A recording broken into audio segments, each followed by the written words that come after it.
The Xbox Developer Direct, or the Xbox Showcase, is live today. We will be covering it and co-streaming it, but I wanted to walk through expectations as Aaron Greenburg took to Twitter to sort of temper down some of the expectations and re-emphasizing that only the 4 games announced will be there. This obviously has many questions around it. Why would we not, at the very least, get a Starfield showcase announcement? We know Starfield won't be there, but why would you not, at the very least, at the end, say, here is when the showcase is? I'm going to walk through all the things that we should expect, everything that they've announced, what will be there, what won't. If you like this quick breakdown, keep in mind the video is longer because it's a live stream. So if you want to be here for those discussions, make sure and hit subscribe and the bell button so you don't miss my content. So this was in response to a tweet. Aaron Greenburg was on Twitter, and there was a tweet that went out that said, hey, you guys should only be really expecting no more and no less than the 4 announced games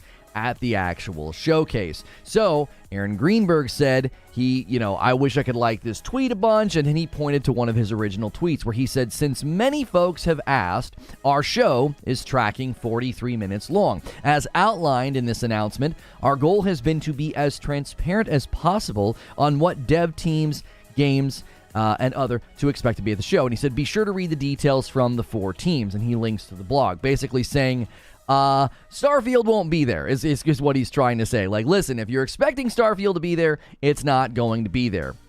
And I think that's pretty smart to just really set the expectation that you're only going to hear from those 4 dev teams and from those 4 games. The Elder Scrolls Online will be there. It's going to unveil 2023's major chapter update, including the latest regions of Tamriel to become playable in ESO. It'll be immediately followed by a standalone ESO chapter reveal event. So if you're a huge Elder Scrolls Online fan, you're going to see some stuff, and then they're going to do a separate stream after. Then Forza Motorsport will be there. The team at Turn 10 Studios have been hard at work bringing fans the next generation of Forza Motorsport. It's back, and they can't wait to share more gameplay and exciting new details. So, once again, no Starfield. You're not going to get any Starfield, okay? I'm just going to keep saying that in this show open. No Starfield. Minecraft Legends will be there. Mojang Studios will showcase an insider's look into the PvP multiplayer experience in Minecraft Legends, the upcoming action strategy game. So, action strategy, I'm really curious what this game's going to look like. It's sort of a top-down. It's sort of like got that RTS element, but it's more action, more free flow, more moment to moment. And they're going to be giving us exclusive gameplay footage. This, I think, will be the centerpiece. Redfall. I think Redfall will be the centerpiece of the showcase, or at least that's when we're going to get the deepest dive. They are going to be showing us new gameplay, several minutes of new gameplay, and they are going to tell us more about combat, customization, bosses, the open world, and more. Now, I'm going to walk through some of my hopes about these various titles, what I would like to see from them. Again, no Starfield. Starfield will not be there, okay? There won't be any Starfield gameplay at the showcase. I'm just going to keep saying that so that when the showcase is over, no one can say, I thought maybe Starfield would be there. No, they're not going to be there, okay? At this point, I think it's unavoidable, though, that people are looking for that information about Starfield. And I do want to make the point that an expectation about a Starfield showcase announcement is reasonable, in my opinion. It just makes sense. It's like, listen, this game is supposedly right around the corner, okay? If they're going to launch Starfield in the first half of 2023, then that means it's basically 4 months approximately away. We're basically in February at this point. We're like 5 days away. So once we're in February, that's a 4-month countdown to Starfield, according to all the people that are certain we are getting Starfield in the first half of this year. That means June would be the latest time to do that. I just think it's a little odd to be like, hey, this game is supposedly launching in 4 months, but we don't even know when we're going to be doing the showcase. I think that Xbox hasn't had the strongest start in 2023. The headlines haven't been too favorable to them. You've got layoffs. You've got people questioning whether or not Halo's even going to continue. 343 has to put out a generic tweet assuring us that Halo and Master Chief aren't going anywhere. That's not the strong start in 2023 that many of us have been saying Xbox needed. They need that strong start. So I just want to walk through my expectations for the showcase, but then I want to ask some questions, okay? First, I love that Redfall is getting what looks like to be the most of the focus of the show, or maybe the deepest dive. Now, Elder Scrolls Online is doing their separate showcase, so that's obviously going to be an even deeper dive for people that are like big fans of Elder Scrolls Online. I would actually love more details about Redfall's multiplayer philosophy, and I would actually love for them to have an update on co-op, because I know this is probably a pipe dream, probably a Hail Mary. I would love for them to say, we heard your feedback on co-op, and day one, if you're playing with somebody else, your progress will be saved. You will have the option to sync your story progress, because as it stands right now, Redfall's co-op, in my opinion, sounds stupid. Only the host gets story progress, so you're going to level up, you're going to get loot, you're going to go back to your game and have to replay every story mission all over again, which is incredibly weird. Like if you've played Borderlands with other people, that's not the case, right? And then so you don't go back to your game suddenly over-leveled. So I know that's a bit of a pipe dream, but they've gotten pretty consistent negative feedback on that feature. I hated it when it happened to me in Dying Light 1, and I'm not looking forward to it happening again in Redfall. My other hope, I hope Minecraft Legends has non-PvP focused approaches to the game. Action strategy sounds and looks interesting, and Minecraft Dungeons was a blast. But if it's purely a PvP game, or if PvP is sort of the focus, or if it's always on, that's going to be kind of disappointing for those of us that prefer not to play PvP games. My third hope is I want Forza Motorsport to have a very strong showing, because strength for the Xbox brand is needed right now. The brand and ecosystem really need a sign of strength and a showing of strength, and Forza Motorsport can be one of those games to really put that forth. The Xbox Developer Direct Showcase is going live today at 3 p.m. Eastern. You'll be able to watch that along with me at Reforge Gaming on YouTube. Those of you that are asking about that, that is where you can watch it. Lastly, my last hope before I get into my thoughts and questions is, I'm just going to say it, okay? I hope they surprise us with a date of the Starfield showcase. I'm not hoping and thinking it's going to be there. I'm not saying they've hinted that it's going to be there, okay? You see that? You see this thing here, this Starfield footage? It's not going to be there, okay? No Starfield. I'm just going to keep saying it. But I do hope they just at the tail end say, hey, Starfield Showcase is on this date. I think that would be helpful. I think it would be really nice. I think people would really accept that as like a, hey, that was a nice surprise at the end. Nobody else really showed up. But an announcement about your showcase, I think, is totally reasonable, which leads to my thoughts and questions. The biggest and most glaring thought and question that I have is, why wouldn't you announce the showcase? As I stated previously, we're on the 4-month ramp-up. Supposedly, Starfield had a date set in ink of November 2022. All that marketing ramp-up, all that B-roll, all that footage, all those vertical slices, where did it all go? You should have all that stuff in my mind, ready to rock and roll. Now, somebody might push back and say, well, they delayed the game, so maybe there's been significant changes. Maybe they want to completely reshoot and re-render all of their B-roll, all of their trailers, and the marketing had to be rebuilt in essence, like they needed to restructure it all. Okay, I'll accept that.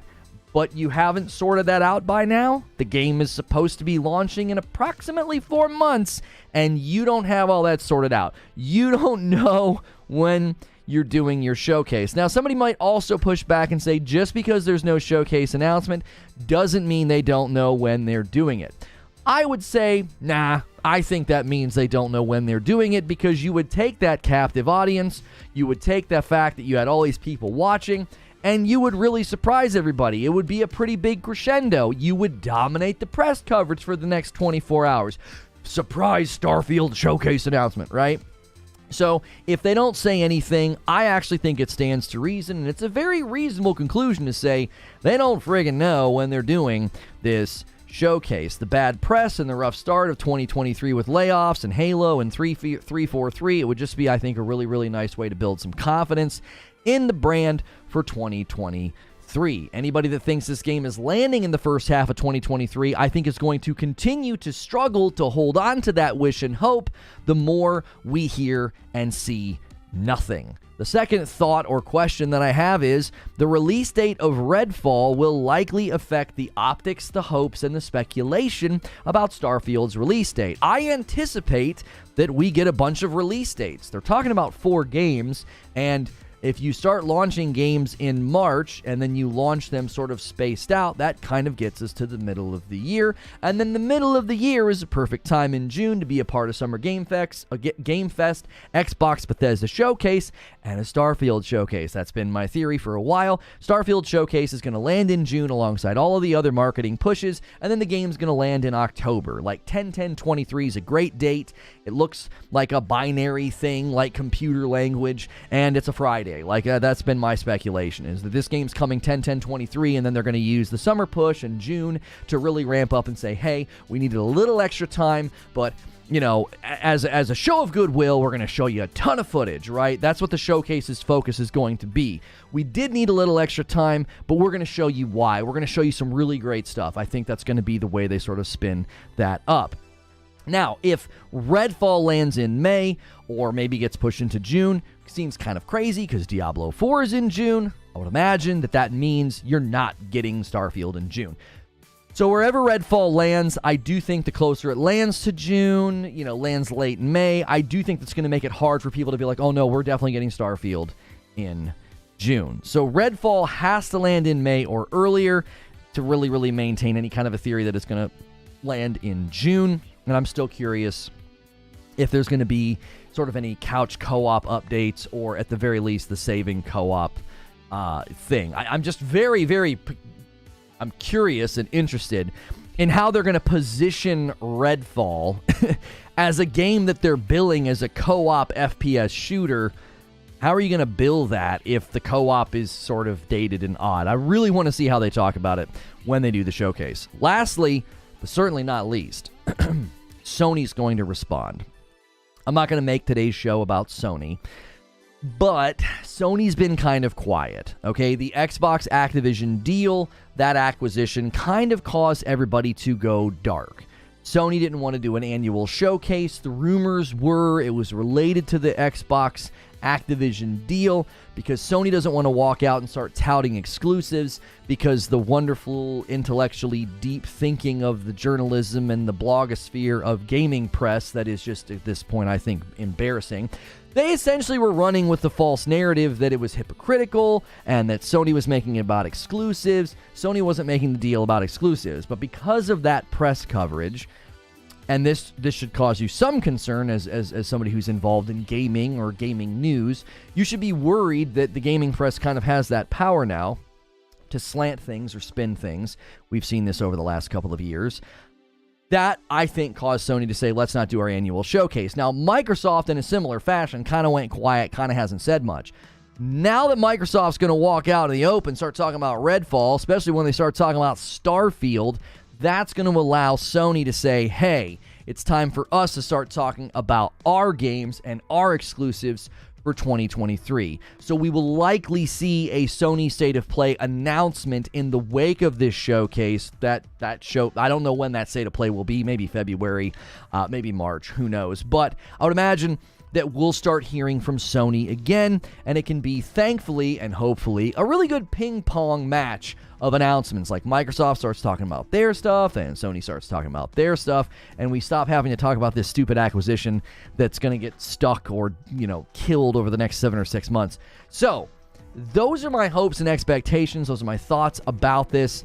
I'm just going to continue to reiterate, there will be no Starfield at the showcase. You can watch the showcase here on Reforge Gaming on YouTube. Those of you that watch me over on the Tickety Talk, we appreciate you watching there, but you will not be able to watch my co-stream of it over there. I don't have a stream key on that platform yet. So good morning and good afternoon and good evening. Thank you guys so much for being here. Smash the like button wherever you are. We could easily have 200 likes over on YouTube already. We're heading to 2,000 likes over here on the Tick. We appreciate you guys supporting us so much. You can support me directly over on the Tick by hitting that star button. That enables you to get a badge and emotes. It supports me directly so I can continue to stream over here. That kind of justifies booting up and setting up the cables and everything.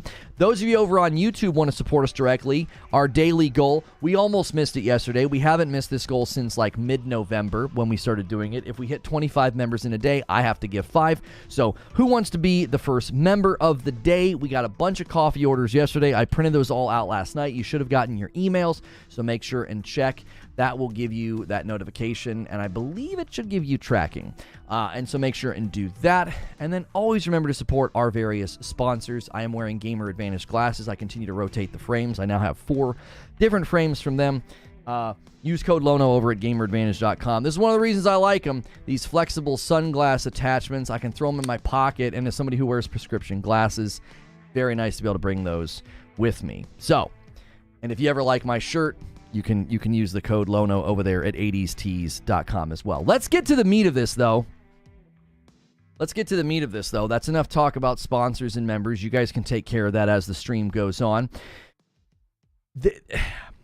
I really want to start with... I hate to do this, but I really want to start with Starfield. If they don't...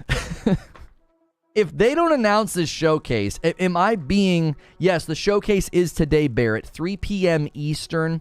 That's approximately 5 hours from now, and you will be able to watch along with me on my YouTube channel. And Starfield is sort of the biggest Xbox release coming this year from Bethesda, and if we don't get a Starfield showcase announcement, there's a completely separate showcase for Starfield forthcoming, all right? And if we don't get that announcement, I just really have to wonder what's going on, right? Why would you not kick off the year with a developer direct? I think that's a great idea. Kick off the year with a developer direct. And as everybody says, oh my gosh, I can't believe you're not talking about Starfield, you end the showcase and say, hey, guess what? We have a Starfield showcase coming on such and such a date. The thing you have to consider is, how many people will watch this showcase that didn't go to Twitter, that didn't read the blog? They're just excited to hear from Xbox. There's going to be plenty of people. I don't know how many. Let's just say tens of thousands will watch this showcase, either live or after the fact. Like once it's all said and done, once the showcase has run its way through the press and people have watched the past broadcast, tens of thousands of people are going to watch it. And they're going to say, wait a minute. Why wasn't Starfield there? Not even an announcement? At the very least, a Starfield showcase announcement at the end of the broadcast would quiet those concerns, those worries, and those questions. If they do say anything, I'll stay tuned for info on Starfield, and that's no actual date. Oh, I guarantee you they're not going to talk about Starfield at all. That's not what I'm asking for, by the way. I'm not asking for them to talk about Starfield. I don't expect that whatsoever. I think it's totally fair and fine for the marketing of Xbox to say, we're going to hold off on Starfield. That's totally fine. Talk about the 4 games that are, I bet. I think this shuts down some of the rumors. People being like, there's going to be a Super Bowl commercial and Starfield's coming in March. No, I think the 4 games in this showcase are the first 4 games you get this year. I think that's why they're doing it in the way that they're doing it. Eugene says, I would say more people expect Starfield today than those that know not to. Right, like, what's the number of people that tune in that haven't seen the tweets and the blog? What's good, Feed? I see you in the chat. Masterclass says, the amount of marketing this gives me at least some hope. I got a TV ad for the event last night. Gaming's in a weird place, says Dark Plateau. People are hungry for any gaming news. What's good, the Clam? I've come to spread my villainy across Starfield. Even across Starfield. Well, thank you. It is the Nefarious Clam. Thank you so much for stopping by. It is weird. Starfield is Xbox's biggest game, says Boogie Wookie. He says they should be putting millions in marketing, and we see nothing. Maybe it will start after the Starfield showcase. 5 games at the showcase? What's the 5th game? Aaron Greenburg doubled down on Twitter and said 4 games. These are the 4 games that'll be there. What's the 5th game? Howard did say he'd launch it in a week after announcing, so anything's possible. Yeah, but he made it pretty clear they're not going to let him do that. If you guys are just tuning in, we're talking about the Xbox Developer Direct or the Xbox Showcase, our hopes and expectations. And I have been really reiterating to people, like, do not expect to see anything from Starfield. However, I am saying that if I was in charge, I would be giving a Starfield showcase date. I would be like, this is when it's happening. I think that would be incredibly important. Gears Trilogy? No. Aaron Greenburg took to Twitter literally yesterday to be like, these are the 4 games that will be there. These are the 4 teams that will be there. No more, no less.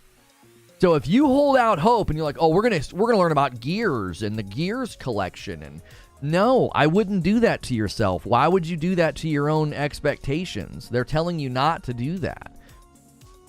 Can you give me a rundown of what Starfield is and a quick history? So if you're familiar with Fallout 4 or Skyrim, the makers of that game, or those games, is making a game called Starfield, where you will explore the far reaches of space. You will be able to customize your ship and your character in very similar fashion to Fallout. So many people are saying it's kind of like Fallout 4, Skyrim, and No Man's Sky had a baby. And it's very much not like No Man's Sky in many aspects. It's not a space exploration sim. It's more of a space RPG.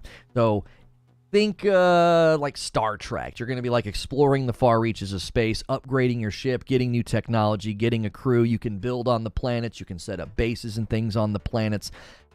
Pretty massive game. Lots of dialogue. Lots of things like that. Yo, what's good, Light Leap? Lono, they can't announce a showcase. They're still getting the trademark locked down. No, we're not talking about that. I have shorts going out about that. Light Leap hitting a 20-month milestone. Welcome back in, my German friend. Appreciate you very much. I think they need to provide a Starfield show update, says Detective Seeds. If not, it's going to continue to frustrate a game-starved community even more, in my opinion. Right. Creature always says this, right?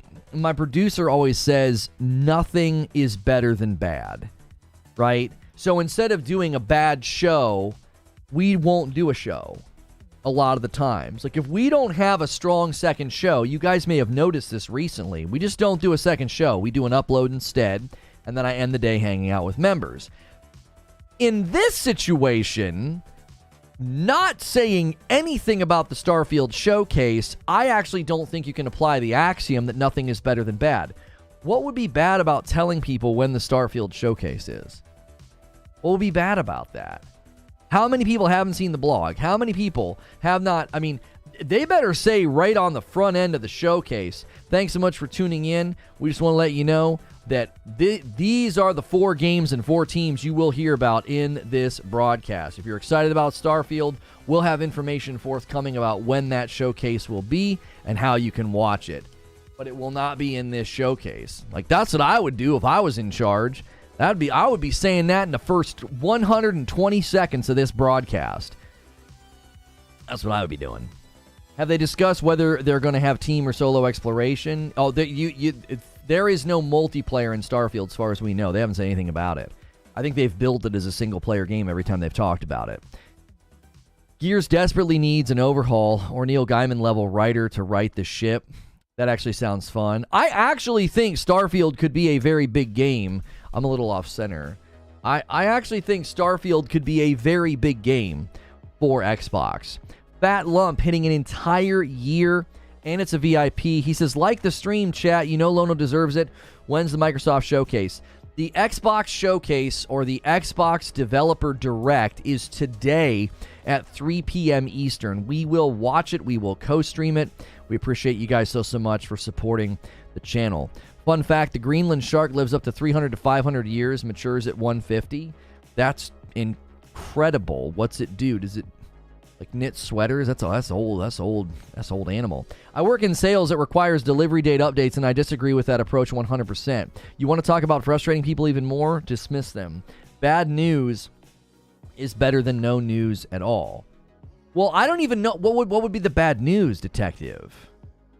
I mean, at the very least, they could end the showcase and say, we know you are anxiously awaiting more info on Starfield and the Starfield showcase.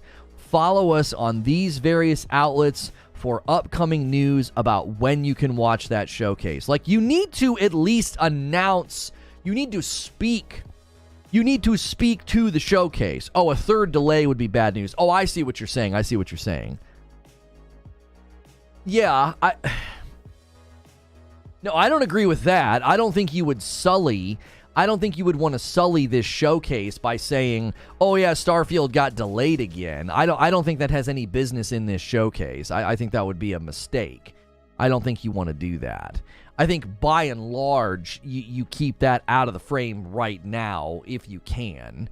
Yo, Uncle Brada with half a year of membership. 6 more for the 1 year. PSA, the coffee's awesome. Thank you, Uncle Brada. Uncle Brada telling y'all that the coffee's good. Who wants to be the first to order a Reforge roast this morning? Our coffee is ours. It's not a sponsor. You can go to reforgeroast.com. It's a property of Reforge Media. Here at Reforge Gaming on YouTube, you can also become a member. Who wants to be the first new member of the day or do the first gifted member? Get that goal started. If we hit 25, I have to give 5 as a way to give back to the community.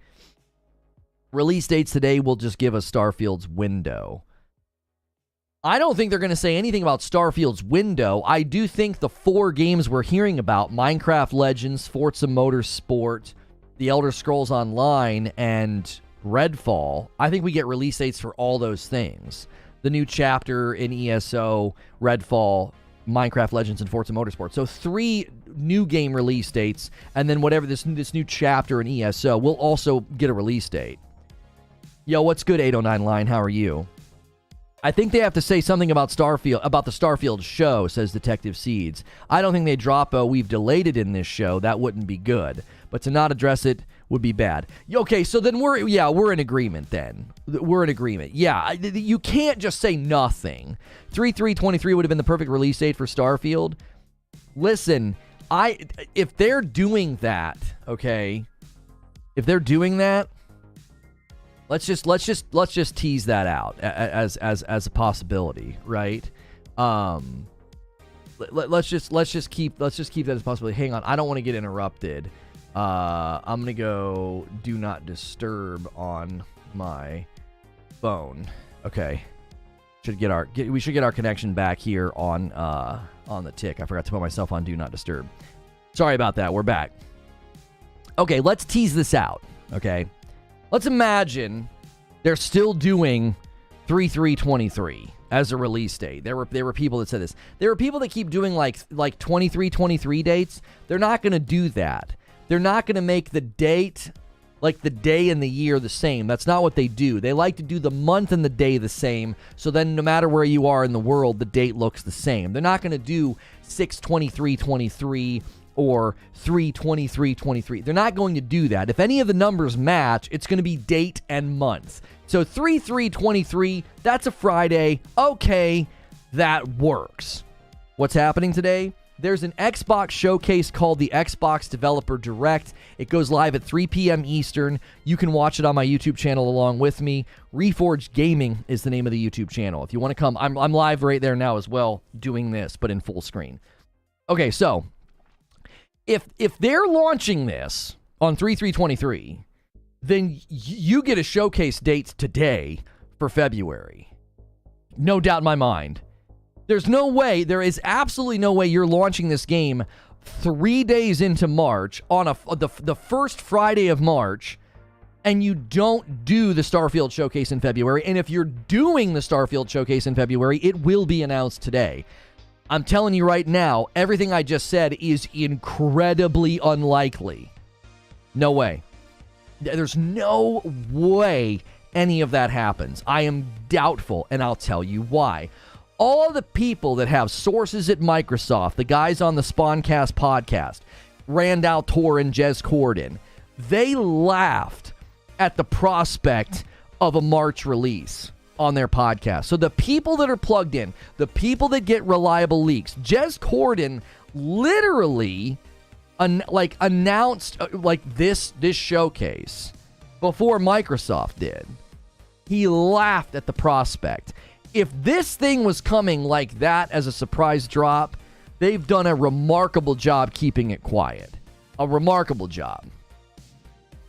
So I don't think so. I don't. So my continued push and my continued theory is that the Starfield showcase is in June and this game is coming October. 10-10-23. Did say he might lose his bet. Well, any bet has a chance of being lost, right? I was thinking April, but I've since changed my mind back to a November timeframe for a release. 11-11-24. Yeah, I don't agree with that. No way. No way. There are people in my YouTube chat trying to claim this thing's getting pushed all the way to November 11th, 11-11-2024. No way. 11-11-24 is not happening. There is absolutely no way that they're pushing it back an entire year and a half. No way. Massive doubt. Michael, if you continue to spam that, we're going to have to put you in timeout. It's just annoying to have somebody continue to put something in chat. You're not making an argument or a case. Like, you just keep putting the same date in chat. 11-11-23 most likely. 11-11-23 is a Saturday. I highly doubt they're going to pick a Saturday as a release date. That's why I'm going with 10-10-23. Like, 10-10-23 is a Friday. It just looks cool. It looks all binary. Like 10, 23. Like, you know what I mean? They could put it on like a calculator or like have like digital numbers coming up. They could make it look really, really cool.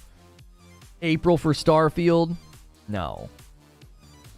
You guys that keep doing the 23-23, man, I'm going to continue to tell you, they don't like dates like that. The reason they liked 11-11-22 is, they've explained this before, the date and the month matching means that no matter wherever you are in the world, the date looks exactly the same.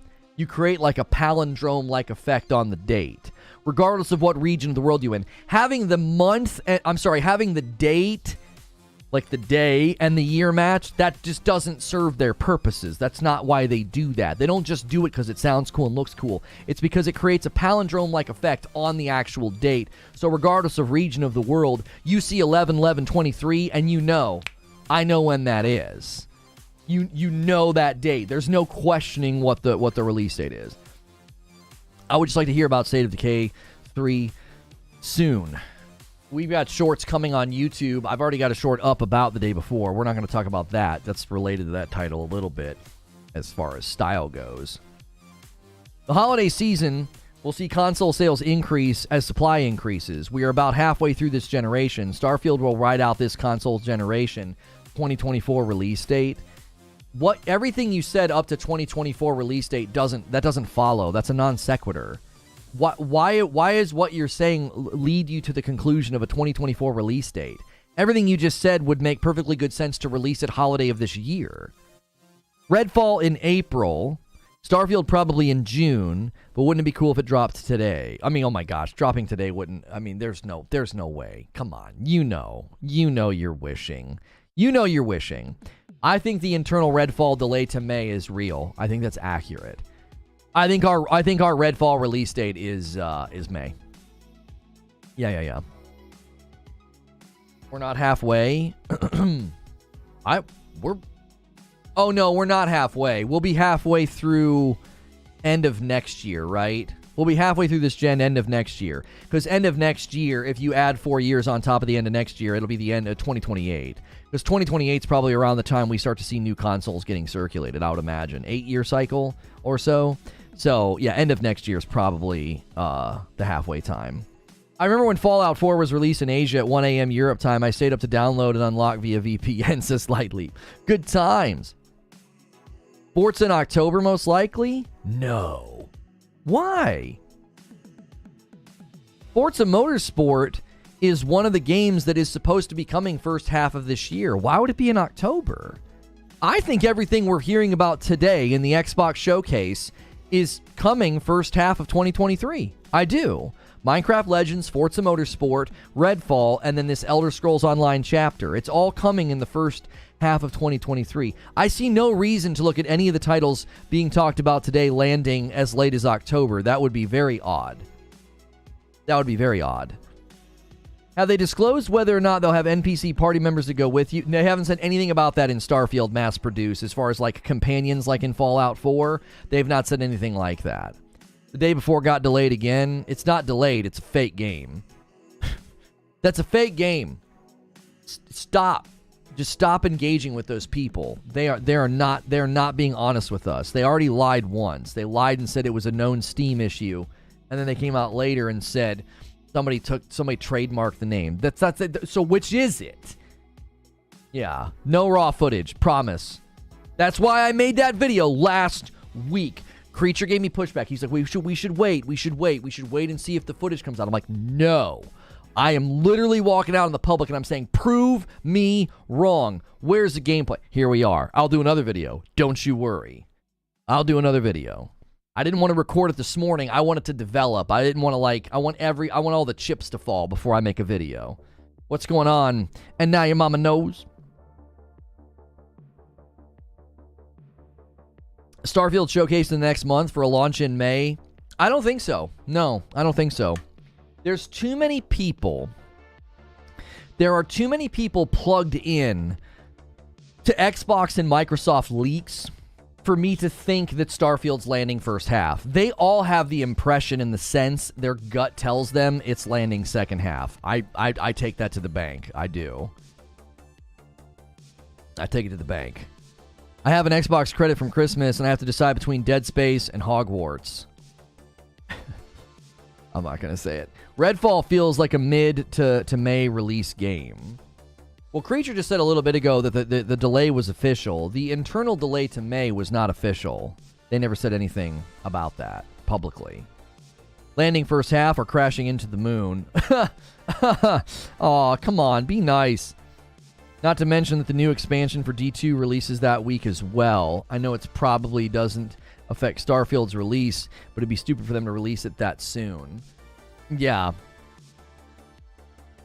May 2nd for Redfall. I'm not sure when it's going to land, but I would imagine earlier in May would be better, Mo, because early June is Diablo. Nobody wants to admit it, or nobody wants to admit this, but we can say it, right?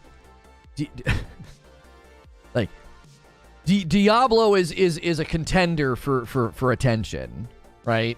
Like, it's a contender. You don't want to be launching around Diablo. It's massive title. So it'll dominate the press. It'll dominate people's playtime. Ain't nobody going to be trying to do that. And all these people saying Hellblade's coming this year, stop listening to them. They don't know what they're talking about. They don't even know the dev cycle of that company. Anybody paying attention to Hellblade 2 and Ninja Theory would know that without a shadow of a doubt, that game is not coming this year. Anybody saying that is, I don't know, they read something, right? They're delusional. I'm not trying to be mean. But anybody spreading that, okay, I'm not going to say they're delusional. I'm going to say they're not plugged into the dev cycles of Ninja Theory. They're not paying attention. Like, Ninja Theory's CEO said in mid-2021 when they showed that trailer, he said they hadn't entered full production yet. So you're going to tell me that they're going to build that game in 2 years? Come on, man. Come on. Did you see how ambitious it was? What they're trying to do with Unreal 5? Like, get out of here. They did not build Hellblade 2 in 2 years. Anybody thinking that game's coming this year is absolutely dreaming. Yeah, okay. The Bethesda event for media that's planned for early March, we have no idea what that's about and what that's entailing. We have no idea. They should have never shown it. It was way too soon to show. Cliffo, we said that at the time. That's why when people started talking about Hellblade 2, I'm like, what are y'all talking about? We literally got frustrated that they show this amazing trailer, and then in the wake of it, within like 72 hours, the CEO's like, yeah, we haven't entered full production yet. It was like, I'm sorry, what? What, huh? Why'd you show that to us then? Why would you show it? Why would you show that to us?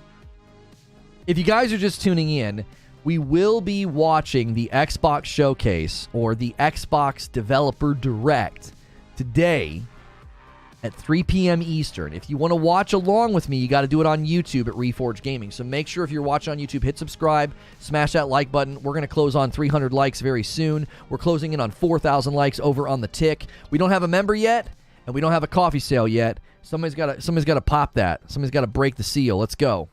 Let's see it. Let's see it here. Let me get this in the shot too. Let's get our pretty gamer advantage box. You know what's cool about this? Everything in this box is recyclable. Isn't that neat? It's got like such a cool texture. Good on them for figuring out how to do that. There we go. It's got like such a cool texture.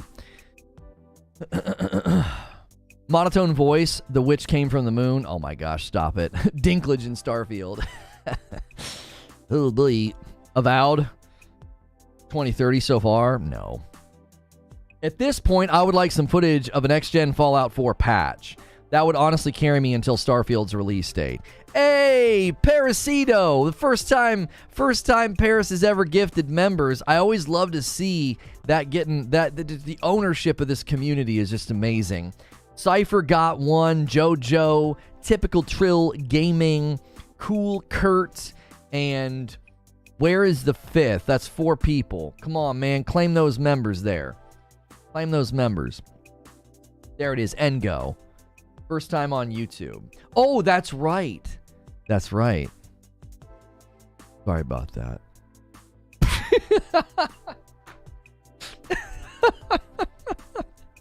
We need like dramatic, sad music and a black and white scene so I could be like, that was such a long time ago. Avowed coming 2024 quarter 4. Do I mean nothing to you? Apparently I meant nothing to a lot of people, Paris. Hey-oh! Oh, you have to laugh through the sadness or you'll spend your life crying. Correct yourself, Lono.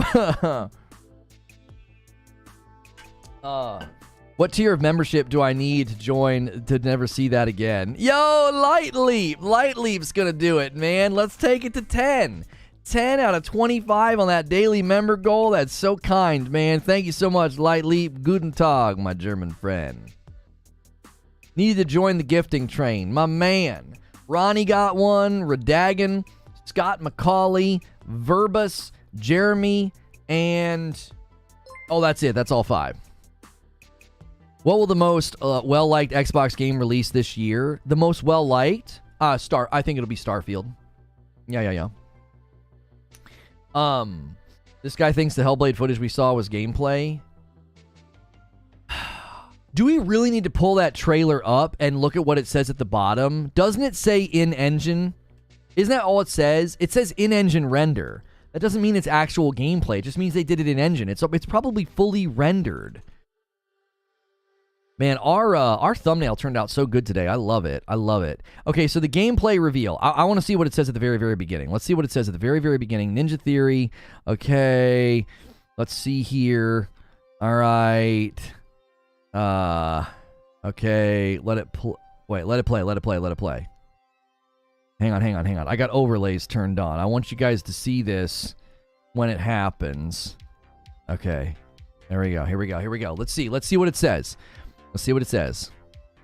I didn't pre-watch it to protect myself because I've been saying that this was fully rendered. This isn't raw gameplay. I've been saying that. I love Senua so much, man. She's such a great character. If you guys are watching on the tick, you can't see this. Does it say it in the trailer or did they say it in the presentation? My kids give me grief about saying presentation. They call it a presentation. They always have to do a presentation for their school, like every day, just to get them comfortable, like being in front of a class and speaking. And they do a great job. They're 7 and 9, and they eat it up, which I'm happy. As an entertainer, I'm happy that they like that. There's nothing in this. Is there nothing in this trailer? It was in the presentation. It was in the presentation, right? Your kids are right. You can't be right about multiple pronunciations. I think they said it before the footage showed. So we'd have to find an official blog post. The day before was delayed because they forgot to trademark the name. If you believe that, I have a bridge to sell you. How do you pronounce advertisement? I don't pronounce it advertisement, that's for sure. Oh, look. There's an advertisement for aluminium. We need some. I'll pop off down to the shop. Like, I don't say that. People want Xbox games to look better or just as good as PlayStation games, but I don't think they ever will. Sorry. Well, look at the camera adjustments on that trailer. That's not a cutscene. That's gameplay. Murph. Excuse me. Murph, you can fully render gameplay. Do you know what I'm saying? You can move a character around in a world with the camera in the appropriate locations. And it's just fully rendered. Okay, so apparently, who's this? It's not, okay, so it's according to this person here, all right? According to this person here, who is an audio director at Ninja Theory, he says, some audio notes about our gameplay trailer. Almost all 3D sounds use project acoustics and spatial audio, incredible technologies. Everything in this demo is in-engine, real-time, no tricks. This is real. As such, not everything is perfect yet. That's what he's claiming. He's claiming, no, this is real-time gameplay. Well, I mean, listen,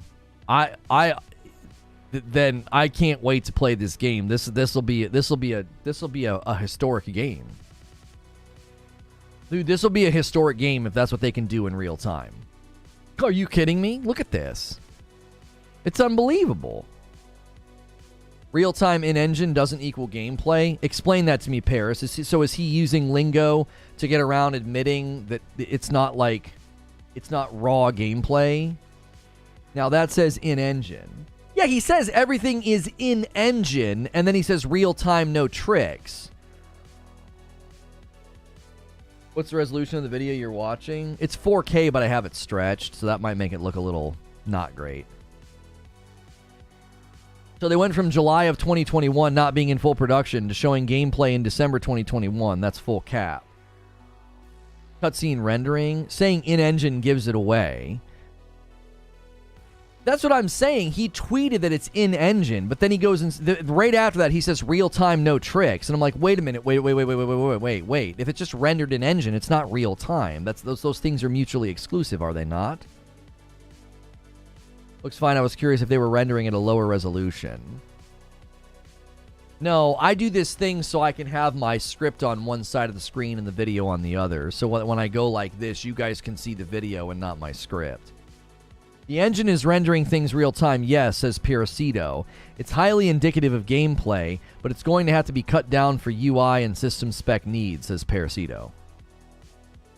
Okay. There's articles about it being only timed. East Coast Overlord with a $5 super chat tip through YouTube. Morning Lono, did you see the most wishlisted game pulled their Steam listing? What a scam. Yeah, I've got a short out from last night and another short hitting this morning. I think it should be thinner. Sony's been too aggressive and anti-consumer. What are you talking about? What should be thinner? I'm not sure what you mean. Do you think the relationship between Microsoft and Sony will get thinner in the future? I'm not sure what you mean. What kind of a relationship are you talking about? This guy says it's in-game captured by one of the team playing. So this guy, the audio guy is saying it's in-game captured by one of the team. I don't know, man.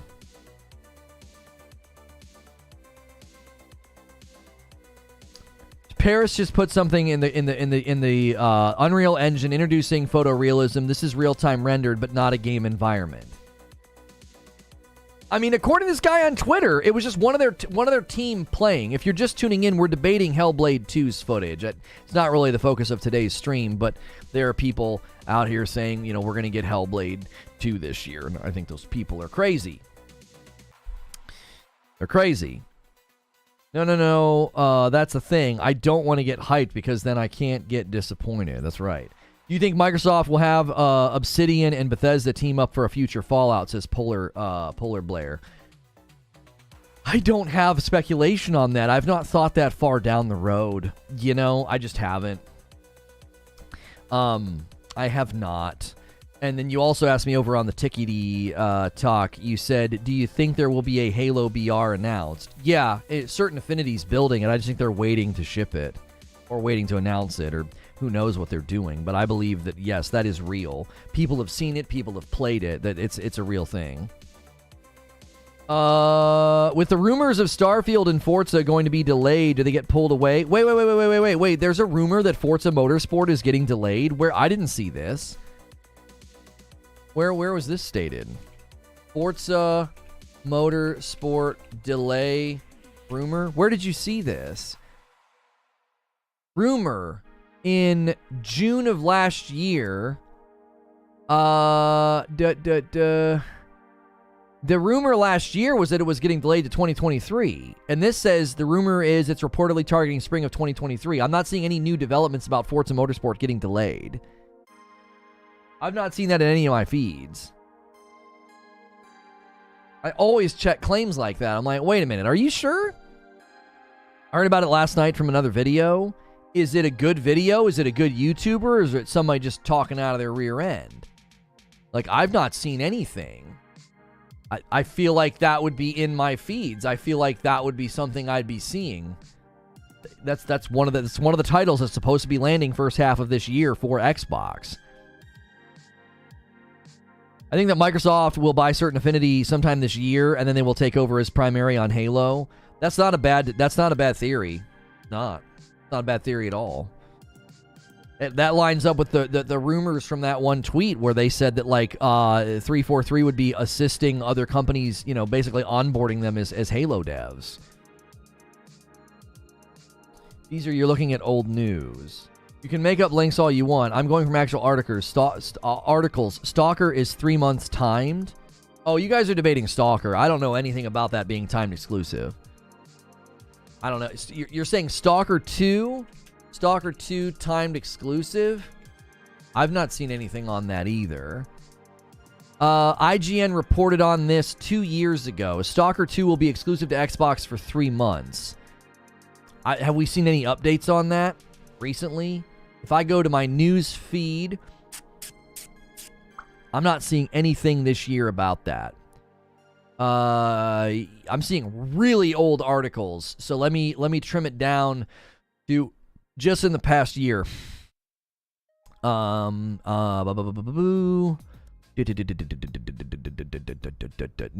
Don't see anything about it. So when that came out that it was going to be a 3-month exclusive, that was a couple of years ago. That I don't know if that's changed or not. So the non-compatibility issue with the next PlayStation VR is an anti-consumer. I'm not sure what you mean. You mean non-backwards compatibility? I'm not sure what you're talking about. So the new PSVR 2 isn't backwards compatible, and you're labeling that anti-consumer. Sometimes I think people just say things and then label it anti-consumer. They should have made this completely brand new piece of technology capable of doing something that has nothing to do with the POV of the technology. If they don't do that, they're anti-consumer. Oh, okay. They should have made my Blu-ray player able to play VHS tapes. That's so anti-consumer. Like, I don't understand. What was the studio that helped Bungie with D1, D2, got swallowed up by Activision a couple years ago? That would be Hello Game. No, not Hello Games. Dadgummit, my brain. Vicarious Visions was the other. I don't want to look at chat. I want to think of this myself. I'm going to make my brain think of it. So Vicarious Visions and High Moon Studios. Got it. High Moon Studios. High Moon Studios worked on, like, the Rise of Iron, because Wrath of the Machine was built explicitly by Bungie, I believe, and everything else was built by High Moon.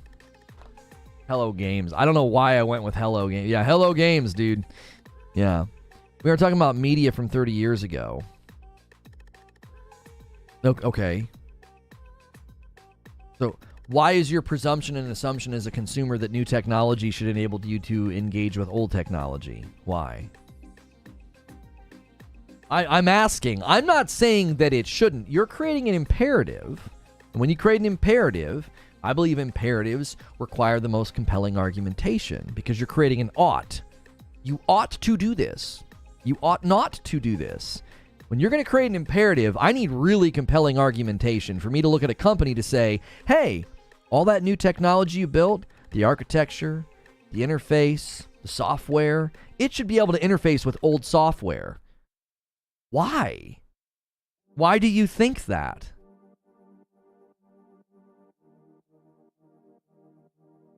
Butters says the PSVR 2 is not backwards compatible for a reason. That reason, controllers, for anyone that actually cares. Can you elaborate on that for me, Butters? Our VR guy, like he looks up and reads every VR article under the sun. Does High Moon still exist? No. No. Those people got absorbed. That studio's gone as far as I know. Take a look at my last message. All right, hang on, Paris. Where in the frick is it? How high up are you making me scroll here? It's entirely possible that the game is very close to that level of visual fidelity. I have a feeling that it will either be specifically curated areas like that or overall cut back for money. Oh, you're talking about Hellblade 2. From what I've seen with PSVR 2, it's not any more backwards compatible than DX12 versus DX11. It's up to the devs to add support to their games, which some are already doing. According to Parasito, devs can update their games apparently to run with PSVR 2. So they made the PS5 backwards compatible with PS4 game discs, so it didn't have to go buy new discs. Yeah, they did that for you. That might not be. We don't know what the technological jump is. As Paris is outlining it, it's a software side of things. So old games would have to update themselves to be compatible with the PSVR 2. So Sony being anti-consumer sounds like headline hunting to me. Yeah, apparently devs are updating their games to be compatible with the PSVR 2. So you're walking out and saying, oh, Sony's being anti-consumer. Again, that's why I said you're creating an imperative. You need compelling argumentation, which would be based off of like deep research. I hadn't researched it enough. That's why I was asking questions. I was like, you got to make a compelling argument here. Why? The support technically exists for backwards compatibility, says Parasito. It's just not their job to remap every game's control scheme on their storefront. It's controller and camera tracking. There we go. Your anti-consumer charge has been, I think, substantially answered. I think quite well, actually. Could we get 300 likes on the YouTube video? We're closing in on 4,000 likes over on the Tickety Talk. Thank you guys so much for all of the support lately. My wife is asking me to print something. Give me 1 second. Sony's not being anti-consumer. They're being pro-dev. Babe, there's nothing here. Hang on. Let me full screen it. You didn't send me anything. There's nothing here. Reply. There. Oops, that's all caps. She's going to think I'm yelling at her. There is nothing in the email. Question mark. Send. Okay. Tell the missus to print her own pasta recipes. Can I get commands for the things I say all the time? I need one for sellers of luxury products can't be predatory, and video games are luxury. Right. That's what I'm saying. Well, I'm not saying it in that way. I'm just saying the minute you try and create a business imperative, you know what I mean? Guy says drop what? Facts, F off. What's going on? Still not the same, just drop it? Yo, Omar, what's happening with you and Ariel? What's going on here? It's getting spicy. PSVR 2 is pretty cool. The architecture isn't significantly different between PS4 and PS5 like it was with the PS3 to the PS4, though. They are both x64 AMD chipsets.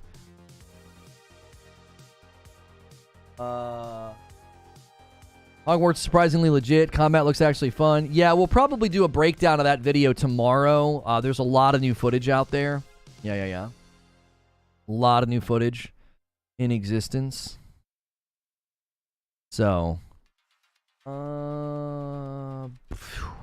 if anything, they're giving more power to the people. They gave them the tools. The devs just need to choose to use it.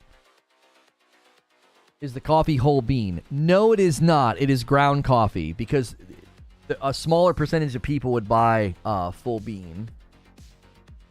And I order it, like a whole skid of this shows up to my house. I'm like hitting stuff.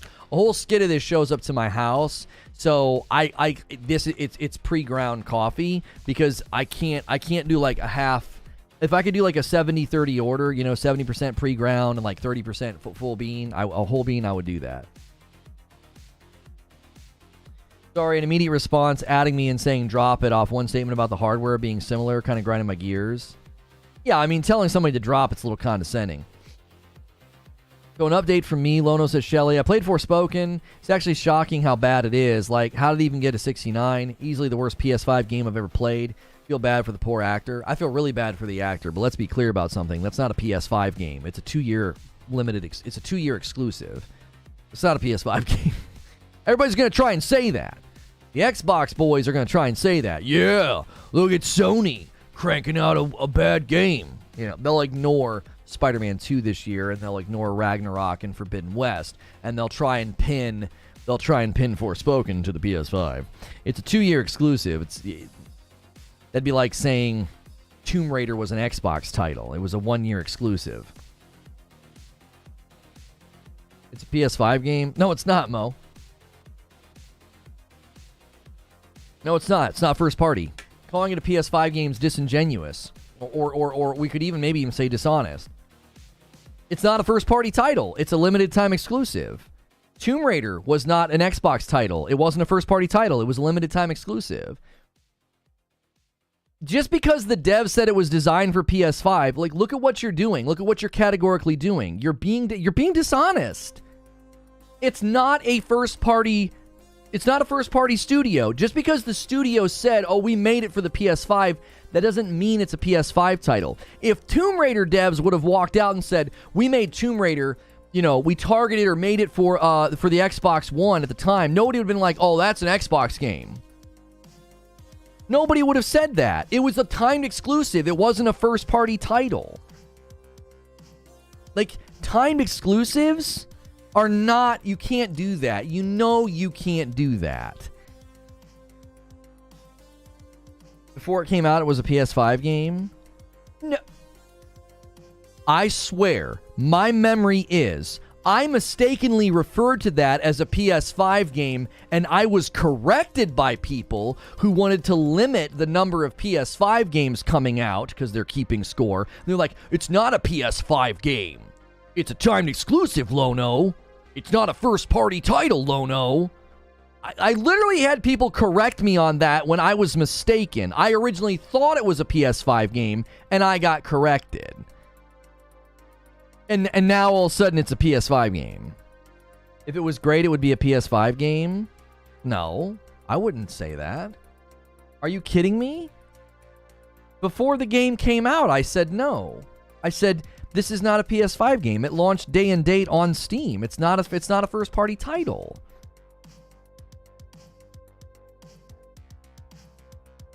The PS boys were telling you it wasn't either. Yeah, I had guys like Eugene correcting me. They're like, Lono, that's not a PlayStation title. And I was like, what are you talking about? They're like, it's not. It's a third-party developer. It's third-party developer. They paid for exclusivity. That does not make it a PS5 game. You guys are moving goalposts because it's bad. This is just as stupid as when people try to claim that Deathloop was an Xbox game. This is as brain dead as that discussion. Deathloop launched on... Yeah, thank you, Infinite. Thank you. When Deathloop... Look at the inconsistency, and I'm getting out the bat and I'm aiming for your jaw. Remember when Deathloop launched as an exclusive on the PS5, but Xbox owned the developer, and you wanted to tell me it was an Xbox title because it got nominated for awards. And now you're in my chat saying that when something's exclusive to the PlayStation 5, it's a PlayStation game. You are inconsistent and dishonest. Stop it. You look stupid. Stop it. I had to hear all about Deathloop being an Xbox title because Microsoft bought the dev. It didn't matter that it was exclusive to PS5, but it was an Xbox title because it got nominated for awards. But now that the shoe's on the other foot and we got a bad title, oh, it's a PS5 title. Don't tell me I'll change my argumentation depending on where the game lands. You're doing it. You're doing it. I don't change my argumentation depending on that crap. You do with your fandom and your tribalism. The frick out of here. Walk out the door. I'm sick of it. I'm sick of it. Don't you dare come in here and act like I changed my argumentation according to where the game drops. You have done it. In ink, in my chat. We've got the receipts. So take a walk. Take a walk.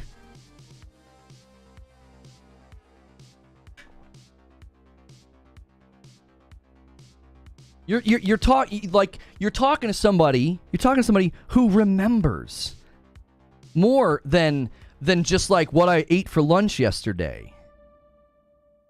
I had to hear constantly about it didn't matter that Deathloop was exclusive to PlayStation. It didn't matter. It didn't matter that it was exclusive to PlayStation. It's an Xbox title because Xbox owns it. Well, who owns Forspoken? Who? Sony doesn't own it. But because it's exclusive to PlayStation, it's suddenly a PlayStation 5 title?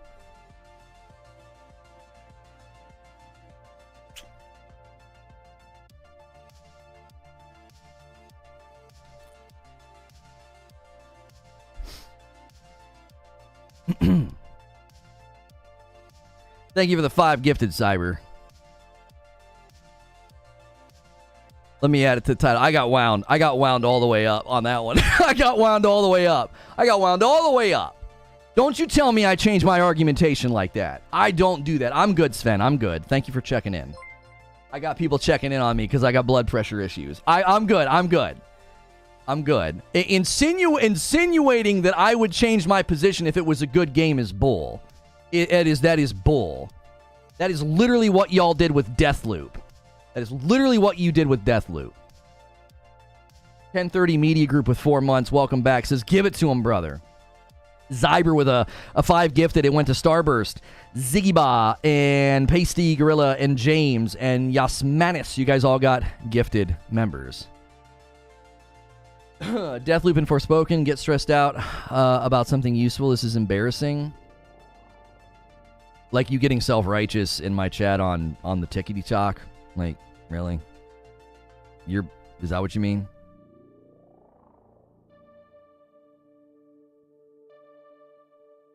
Haven't seen you go off like that in a while. I'm telling you, the quickest way to trigger me is to call my integrity into question. I get so irritated by that. It's like, I remember when Deathloop was exclusive to PlayStation, and I actually didn't like it all that much.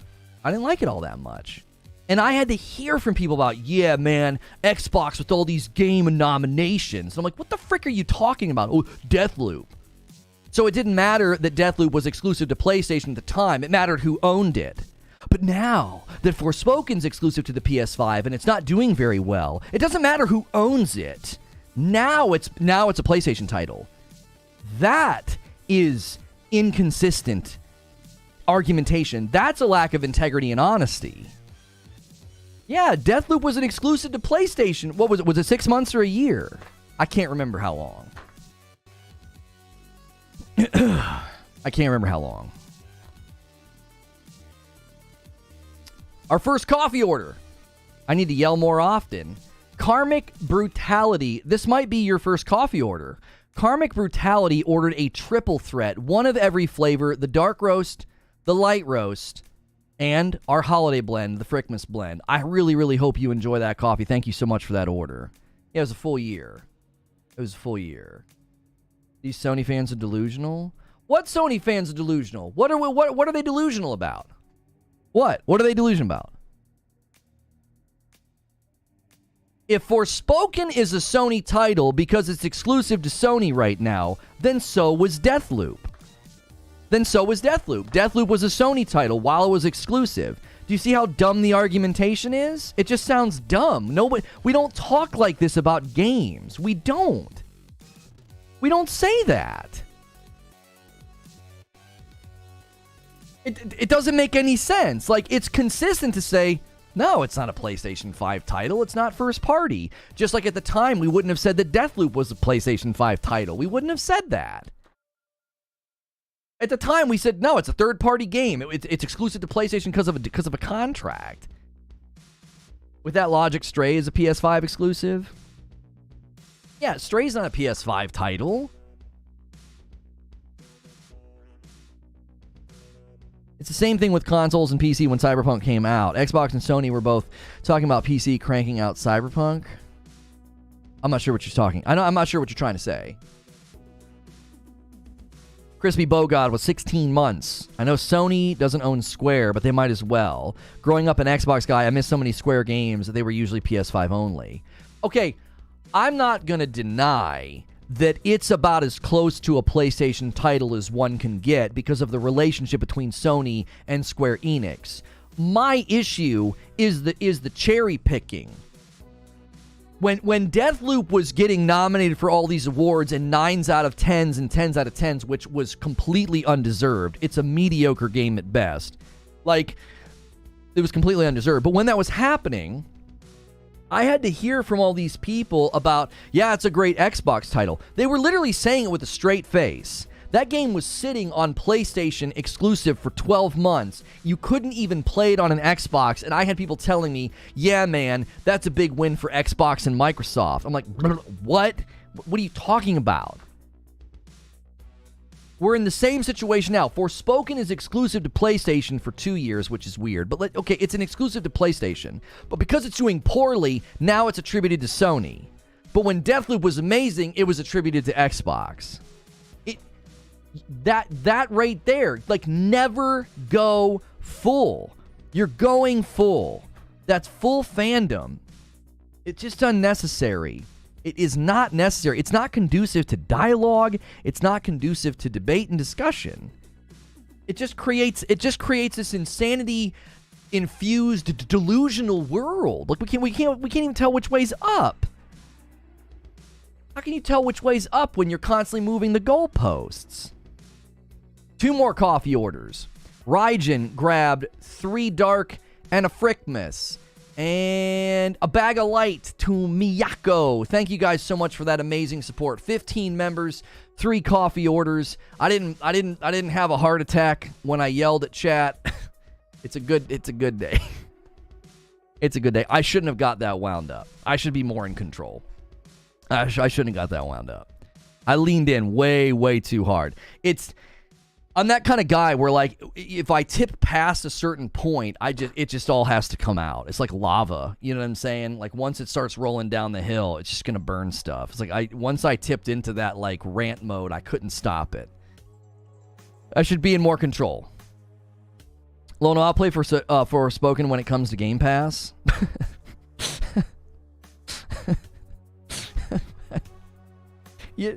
Mo, it's like, I don't understand. It's like I'm engaging with an NPC. Why are you even saying that? Why? What? That's your response after all that? After all that, the dust settles. Everyone's dusting themselves off. They're like, man, Lono got really angry. Whew. I just want you to know, I'm going to play it when it comes to Game Pass. What the What? Sven with a $5 tip through Super Chat. If Xbox games are good and Sony games are bad, can we claim Sony made Halo Infinite, please? Oh my gosh. My bad, love you, bruh. Mo. I love you. I like you. I like having you around. I do. But you get crazy on me sometimes, man. You get crazy on me. You get a little crazy on me. And I was like, wait a minute. I would not be praising Forspoken as a Sony title. I wouldn't. And look at my coverage. I covered Forspoken Monday morning, and I said, this will reflect poorly on Sony. I said that. Right? I said this will reflect poorly on Sony. People are going to look at this as a Sony title. And by the way, I hadn't played the game yet when I said that. I hadn't played the game. I said, this looks concerning. The way they're handling reviews looks bad. This is like this disaster is on the horizon for Forspoken. And I said, this will reflect poorly on Sony because people are going to look at this game and they're going to think, oh, that's a Sony title. And I said at the time that it's not. It isn't. I've been consistent in my position on this. Now, I was in error. I was in error at one point. I erroneously thought that it was a Sony title, and I was wrong. I didn't know it was a 2-year exclusive. I legit thought it was a first-party Sony title. I did. And I was wrong. I got corrected on that. Oh my gosh, Resident Evil 4 looks beautiful. Holy moly. Played 5 hours last night. I actually liked the game. I tried my best, Risick. I did. You know what I'm saying? I think there are glimmers of what it could have been, and so I imagine people can either find ways to like it or enjoy themselves. I do. I think there are people that are genuinely enjoying it. I do. The number of people that are going to Twitter to like defend the dialogue, it just kind of makes it's just comical to me. Somebody will post dialogue scenes and be like, here's dialogue from Forspoken, and they don't even explain what they think about it. They don't give their opinion. They just post the dialogue. And the number of people that immediately defend it, I actually think this is kind of funny. I don't get what the big deal is. It's like, they literally just posted the cutscene. They didn't say whether or not they liked it or not. But it provokes defense because people can sense how awful it is. Do you know what I'm saying? I saw numerous clips with millions of views. And it was literally just somebody posting a cutscene and saying, here is dialogue from Forspoken. And people can literally sense the cringy, low-quality nature to it, and they have to defend it. They're like, oh, it's actually not that bad. The guy who posted the dialogue didn't say it was bad. He didn't. He just said, here's some dialogue from Forspoken.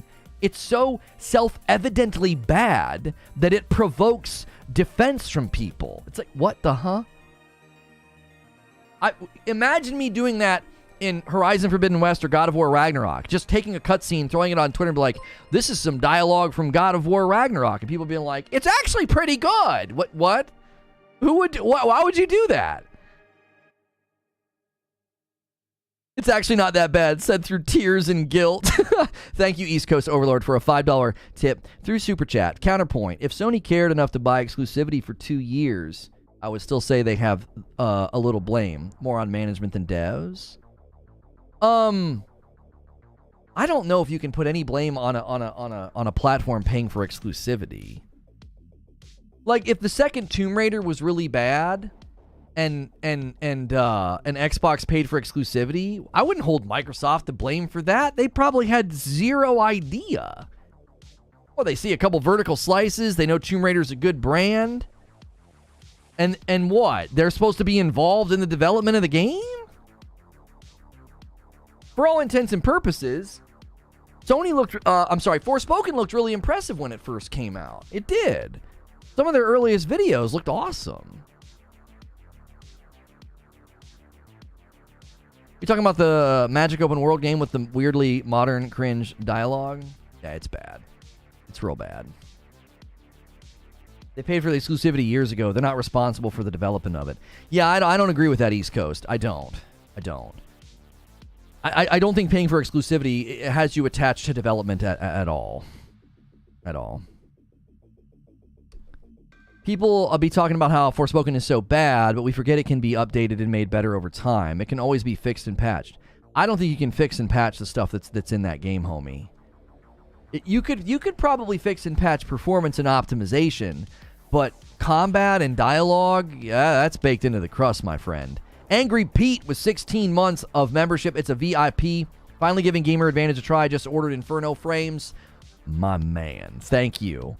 If you guys have never tried out Gamer Advantage glasses, they're great for blue light blocking. They're great for reducing eye strain. They're the lightest, most flexible, most comfortable glasses I have ever worn. If you put headphones on, like, there's no pinch. They're light. They're thin. They're awesome.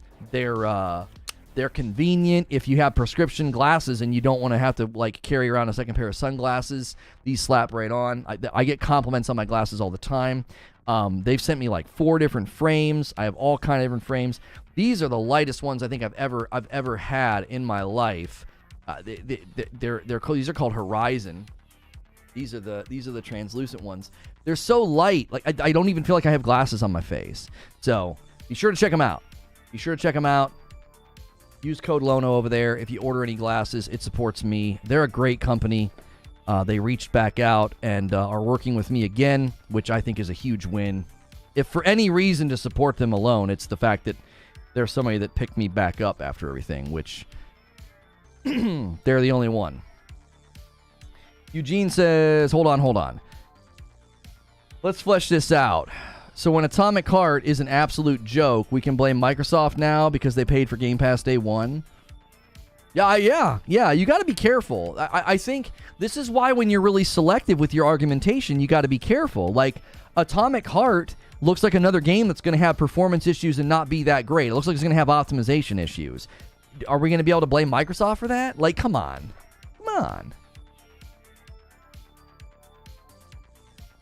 No, Eugene, that's different. It doesn't work that way, says Abe. Mad props for sponsors who ride or die. Yeah, I had a very frank conversation with them. It was very good. I would love to see every sponsor be courageous, but probably isn't going to happen. Cowardice is a disease of this age. Yo, Just Blaze coming in with a big one. He takes us all the way to the member goal in one swing from 15 to 25. He gifts 10 memberships. What happened to Displate? I'm waiting for a response. They finally paid me and they sent me some new Displates, but I want a commitment from them because I want to be able to rotate Displates. I'm waiting for a response. If I have to wait too long again, I won't rotate the new ones. I don't know what I'll do. I would love to have a great relationship with them, but we're again having a communication breakdown. So I hope to have an update for you very soon, and we can rotate, the new ones in. That's my hope, and my commitment to a good relationship with a sponsor. So we'll see. Thiago, Trevon, no, that's probably Trayvon. Tap Out Time. Brandano Commando, Mark, Fused, Albania, Kenneth, Cat, and Closed Guard. You guys all got a gifted membership. Predator, 23 months, milestone for you, and it's a VIP. Been a wild ride. I enjoy your brand, what you do for the community. Keep on keeping on. Hopefully I got that pronunciation right, Trayvon. I'm not trying to be that stupid idiot that can't pronounce certain names like, Trevin? I would be the opposite of that Key and Peele sketch, right? Has nobody done that? Come on, somebody has to do that. Trevin?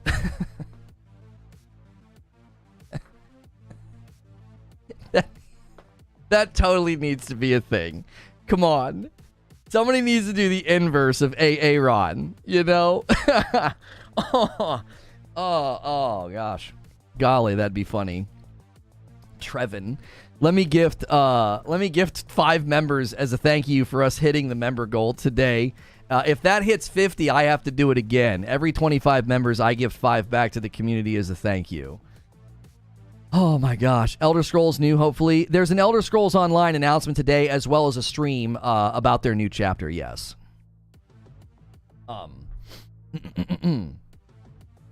And if you guys want to watch the Xbox Developer Direct or the Xbox Showcase, you can watch it with me on YouTube at Reforge Gaming. We will be co-streaming the event. And Sean, Com Shepard, Ray Robridge, Devin, and Cameron. You guys all got a gifted membership for me. Welfare Rockstar got an 8-month milestone, and it's a VIP. Feels like the Woke Mob is finally taking some L's. Glad to see you getting sponsors and such again. Much love. Thank you so much, Welfare. That was more of a cancel mob than that. Devin, you mean Davon? Oh yeah, it could be Davon, that's right. Devon's a harder one. That's a harder one. You hope to tell us more about Starfield. Starfield will not be there. It's not going to be there. The only thing you might, very thin might, they might at the very end announce the Starfield showcase, but there will be no Starfield gameplay or info or showing. Nothing. Starfield will not be there. 4 games and dev teams are there. That is it. They have re-emphasized it many times.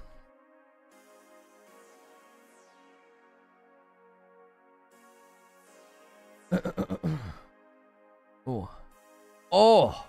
Woo. If you take the W from Final Fantasy VII, at least take the L from Forspoken.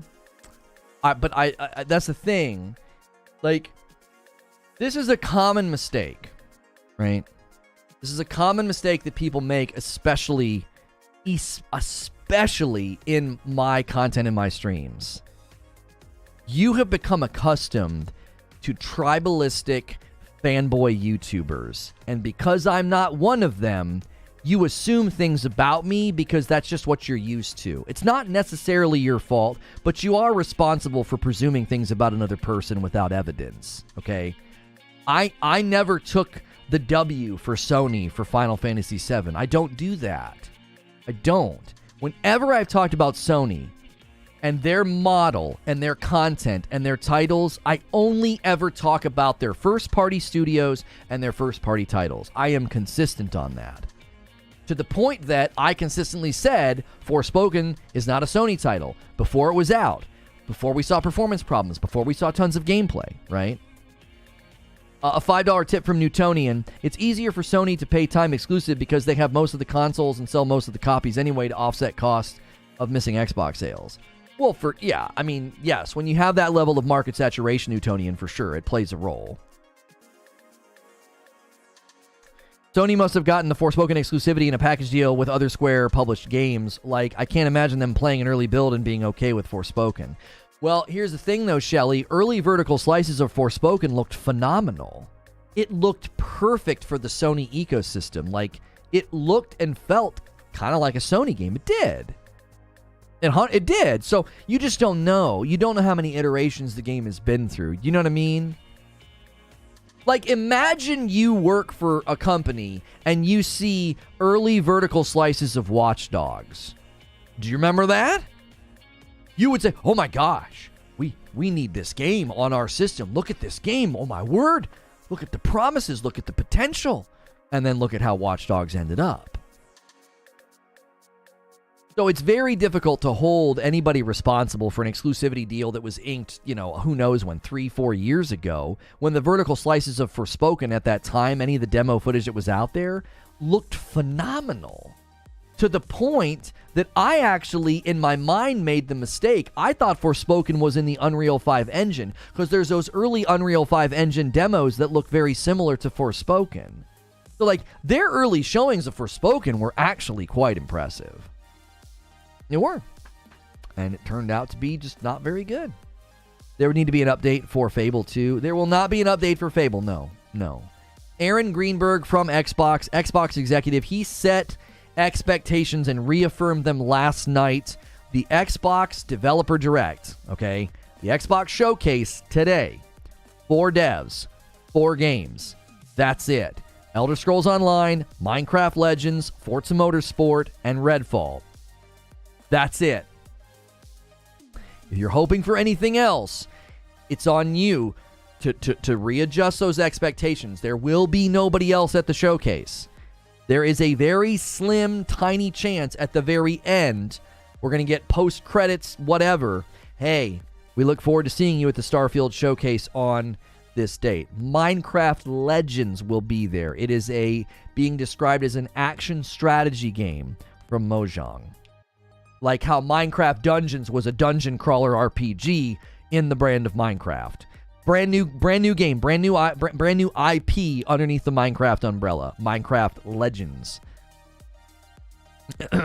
I believe all 4 things will get release dates.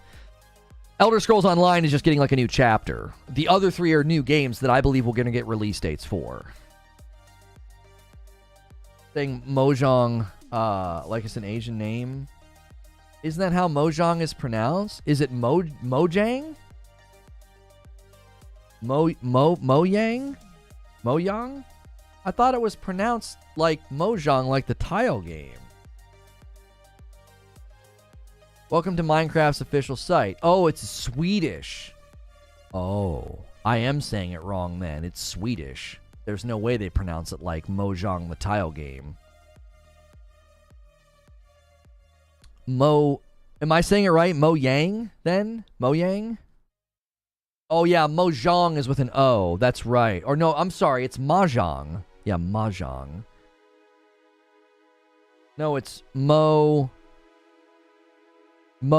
like Jenga. I've heard Mojang. How in the devil do they say their name? Pronunciation. Mojang. Yeah, Mojang. It's emphasis on the Mo. Here, let's get a pronunciation. Mo, you should like this company. Mojang. Mojang. Okay, Mojang. Sorry, I did not realize that. I didn't realize it was a Swedish company. I've never been a big Minecraft guy, so Mojang. Learn something new every day. Oh, the Swedish pronunciation would be a Y, Mojang, but we would say Mojang. Got it. Okay, thank you. There's a lot of foliage in my brain about this. It's hard for me to keep it all clear. That's for you, Zubair.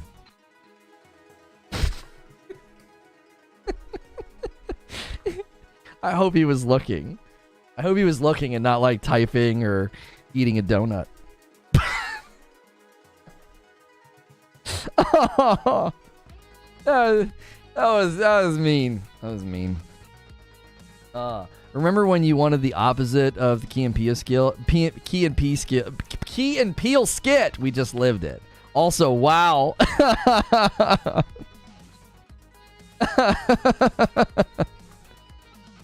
Key and Peele skit. Key and P. P and poop skit. Jiminy Christmas. Oh, golly. Your pronunciations today are causing my tinnitus to act up. Tinnitus? Tinnitus. I have had some absolute doozies. Foliage. I say foliage. I don't know why. You know what's funny? I asked my wife to say it the other night, and she said foliage. She did. She said it the same way. I don't know. Is it an Ohio thing? Is it a Midwestern thing?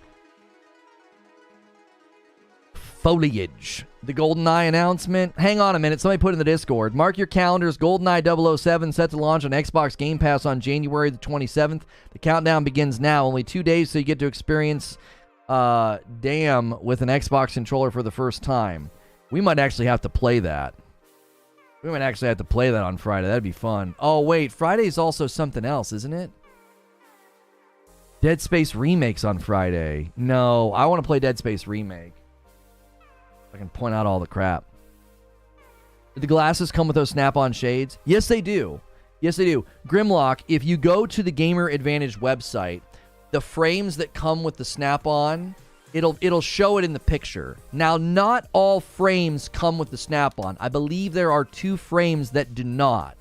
The super light, translucent Horizon ones that I showed you, they do not come with the snap-ons. But these do. I'm wearing the Storms. These are the Augments. I just showed you the other pair that are kind of similar to the Augments. These are their most popular. These are their Infernos. Infernos come with them. So yeah, I have 4 pairs, and 3 out of the 4 come with the snap-on sunglasses. Yes.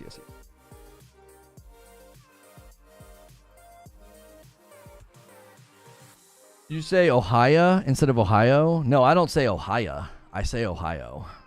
Yeah, it's where I'm from originally. I don't say Ohio. He's up there from Ohio. No, I don't say that. Does Sony have exclusivity to all Square Enix games? Because I am able to play Kingdom Hearts game. Not every single. No. A lot of the Square games are exclusive though. Play Pets Hotel. Oh. Now on Steam. I'm good. I thought we had another coffee order. I was like, hey, another coffee order. Love the channel, homely. Oh, thank you so much, Kicking It with Timmy. I love it when it was out, but that was a great time, but not for now. Ghostwire Tokyo exclusivity must be up soon. They'll probably throw that on Game Pass soon. Isn't it around this time? It came out last year. Oh, Derek and I could play GoldenEye on Friday night. My brother's going to be in town. We can play GoldenEye. That'll be that's perfect timing. That's perfect timing. We grew up playing GoldenEye together. He's going to be here. That's a great reason to be a member. This Friday night, my brother and I will be streaming for members only on YouTube. Come over to Reforge Gaming, you guys over on the Tick. You guys here, make sure your memberships are up to date. What perfect timing that is. Oh, it's going to be awesome. I'm a little giddy now. Is it booking with local play? Oh, I really hope it does. I really hope it books with local play. That'd be so weird if it didn't.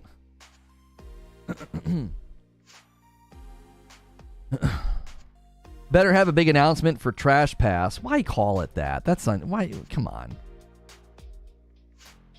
You say nor'easter or northeastern? I would say northeastern.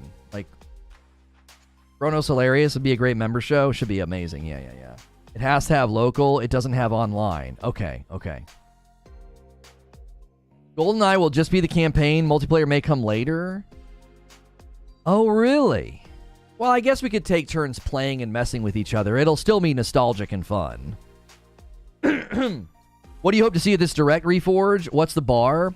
Okay, well, minimum expectation at the Xbox Developer Direct today, the Xbox Showcase, minimum expectation. I need release dates for everything they talk about.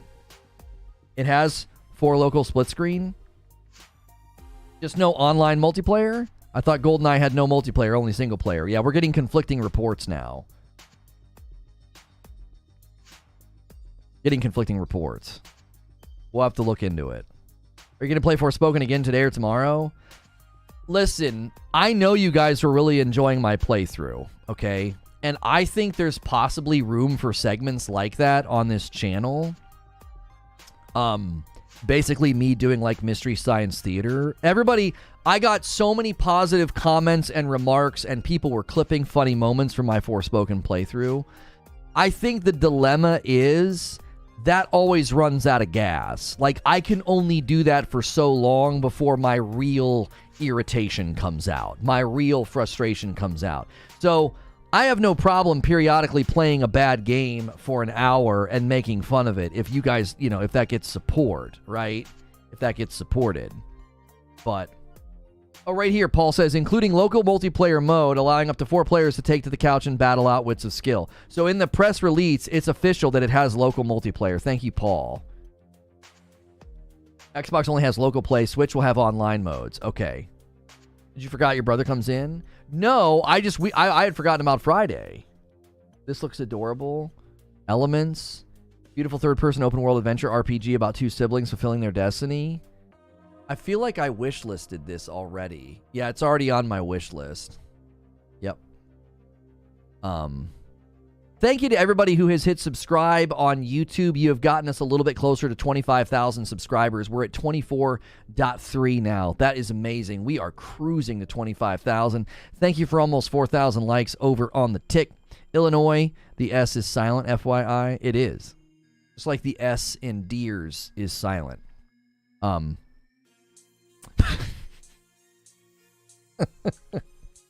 I wanted to keep going to make it seem like I actually thought that. Like, write it out, Deers with an S, and be like, the S is just silent. You just don't say it. And see if you could trick somebody. They'd be like, wait, really? Wait. Is that how you're supposed to write it? Do you write Deers with an S and just don't, like, really see if you can trick somebody? Thank you for the 5 spot. Honored to be a member. Keep up the amazing work. Also, the Key and Peele skit is hilarious. Trayvon, am I saying your name right though? Am I getting it right? I love that your name spawned that bit and that meme. I allowed my whiteness to show for a little bit. Trevin. In a stunning report, local boy Trevin Was seen helping a little old lady across the street. What? I'm being told his name is Trayvon. Oh. My apologies to Trevin.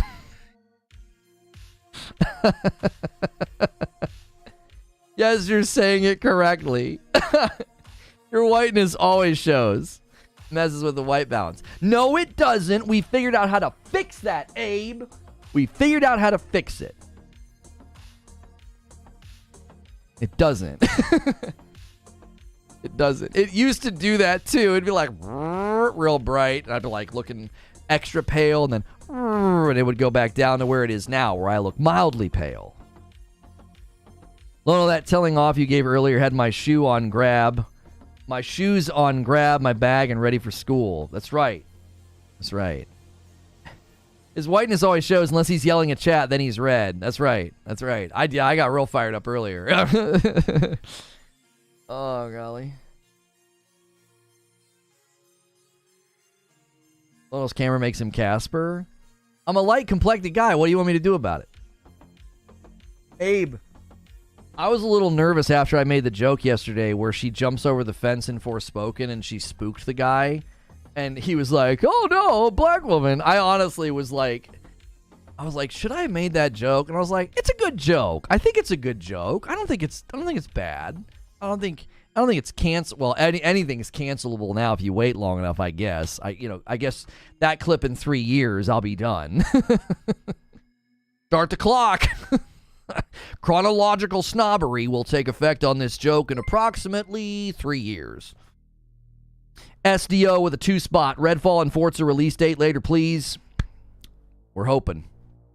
We're hoping, sir. We are hoping. Wall Street Journal ripped apart the FTC case. Okay. Your hood pass had refreshed. You're in the clear. Stop it. How long do you think they'll hibernate on this before releasing a date, trailer, or teaser? Another question. Sony Santa Monica is taking a break from God of War before releasing the Egyptian arc? I don't know. I sent a message on GTA asking a dude why the F did he quit, dumb A, and woke Microsoft suspended me. Idiot gamers messing up my heists. Sony would never. Actually, it's not woke. It's just terms of service. Like Microsoft, I think 3 or 4 years ago, said they were ramping up enforcement of like messages that you send. And I believe Sony does the same thing. Yeah, I believe Sony does the same thing. You can't send messages like that. Is that getting a little nanny state? I don't know. There's nasty people out there. You can't just be sending messages and think that, my freedom of speech doesn't apply. So, yeah, Sony records game comms. Yeah, you'll get voice comm banned. You'll get comm banned. You'll get temporarily suspended. They all do it. They all do it. So, I feel like there's this thread now where consequences? That's woke. You know what I'm saying? You know what I mean? Like, that'd be a perfect comic strip. Like, back in the day when I woke up on a Sunday morning and there was comic strips, right? Your Sunday morning comic strips. That should be a Sunday morning comic strip. Like, a little boy who's been naughty and it's like wrote on the wall with a marker and his mother sends him to his room and he's like, consequences for my actions? That's so woke, Mom. And then he goes to his room.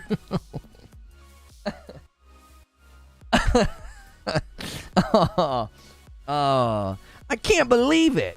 I sent a really unkind message to somebody and I got banned for breaking the rules. That's so woke. And then, like, I don't know, it's like a 20-second timer before they say something about the people today wouldn't be able to survive Call of Duty lobbies from back in the day. You know what I'm saying? Oh, golly.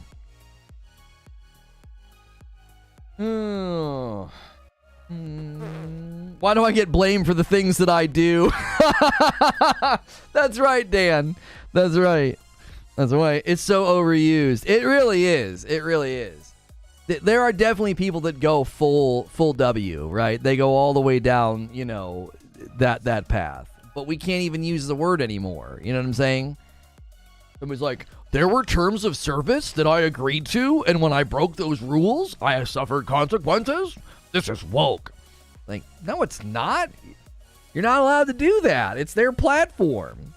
They literally let people use their well, they actually have people paying to use their platform, you know, and they don't want to have to listen to your stupid messages of anger. Like, you know what I mean?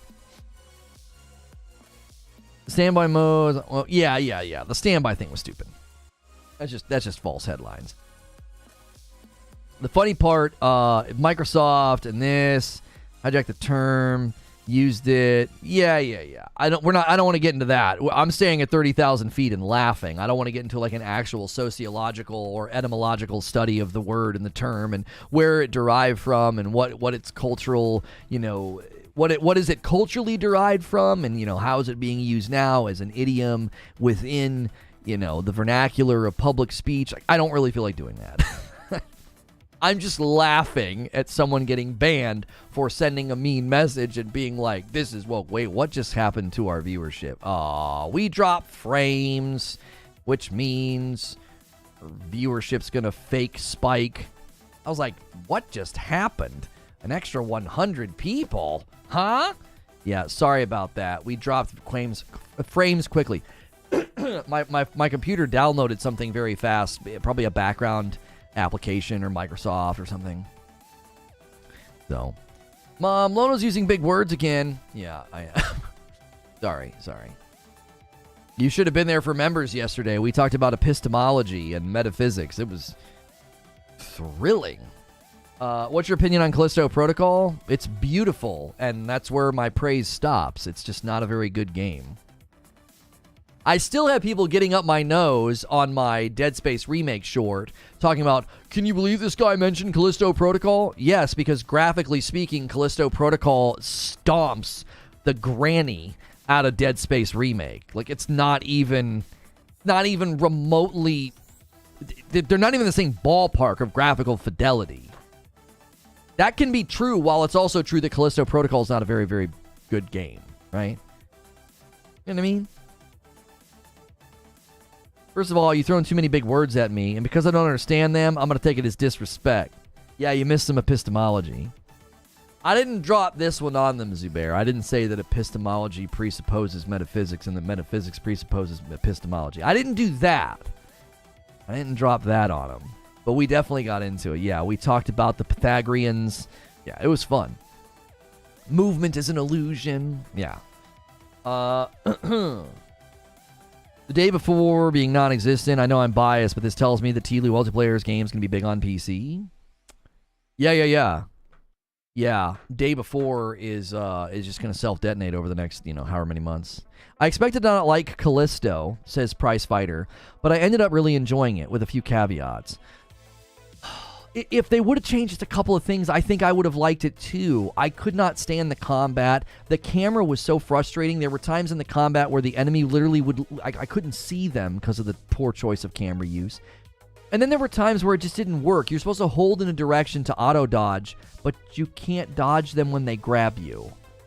And then there were auto-grabs when you opened up chests or went through certain doors. And both the auto-grab through a door or from a chest or in a fight does damage to you. I'm like, you're breaking the rules of a basic survival game. Like, it was so irritating.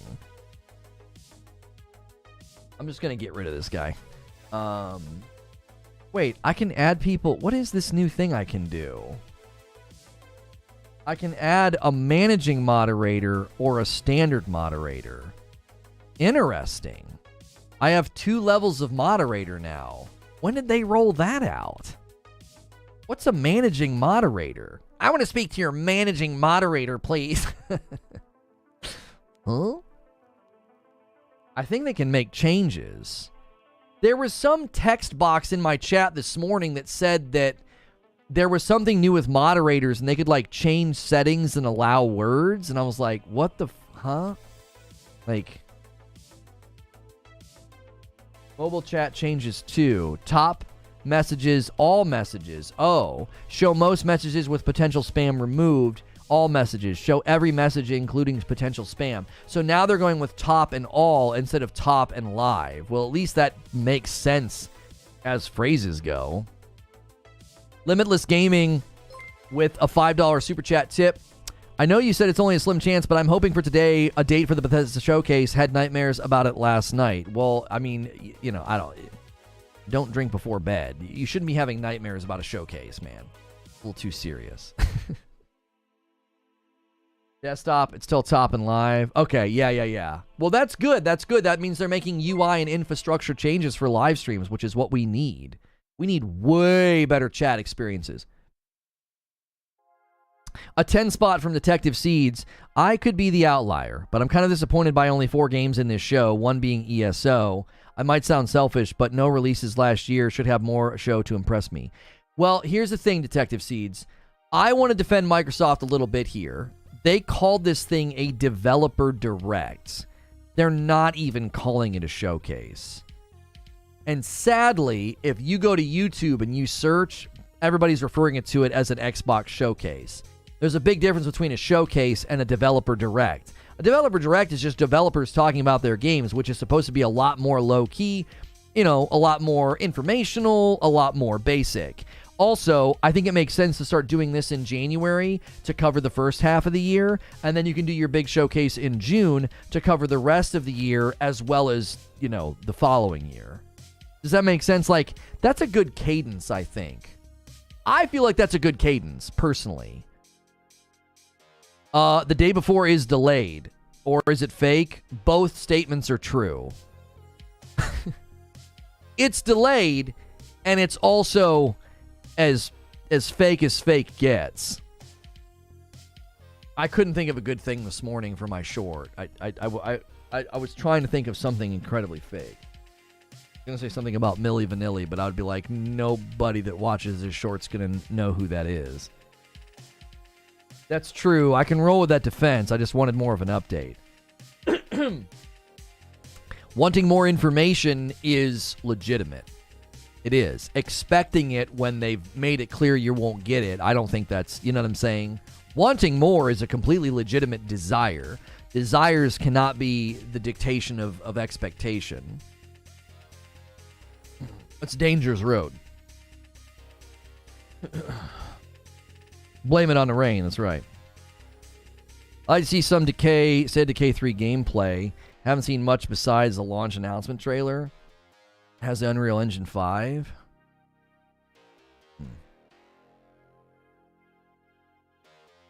Not YouTube's fault. What's this doing? Live chat, top chat. Live chat, top chat. What are you watching on? Oh, the YouTube chat is so small. Yeah, I mean, you can hit... Sven, hit Control Plus. It's NVIDIA's fault for day before. They should have better vetted games they put in their showcases. Yeah, maybe. How do we not... hey, let's get 400 likes on the video on YouTube. Thank you, everybody, for tuning in. Our viewership fluctuated like crazy because we dropped some frames, but we're recovering. And thank you for... We only need about 200 more likes over here for 4,000. Keep smacking that screen over here on the Tickety Talk. Maybe he's on mobile. No, he's on desktop. I don't want the entire screen zoomed in. Well, Sven, have you tried it? It'll make chat bigger, and it'll shove all the stuff down you don't need to see. You don't need to see the suggested videos in the video description. Homie, look. It's hurting my brain. Look how much negative space is on the side. Brother, what? Just try it. Just try it. It's so much. There's so much negative space not being used. What are you doing?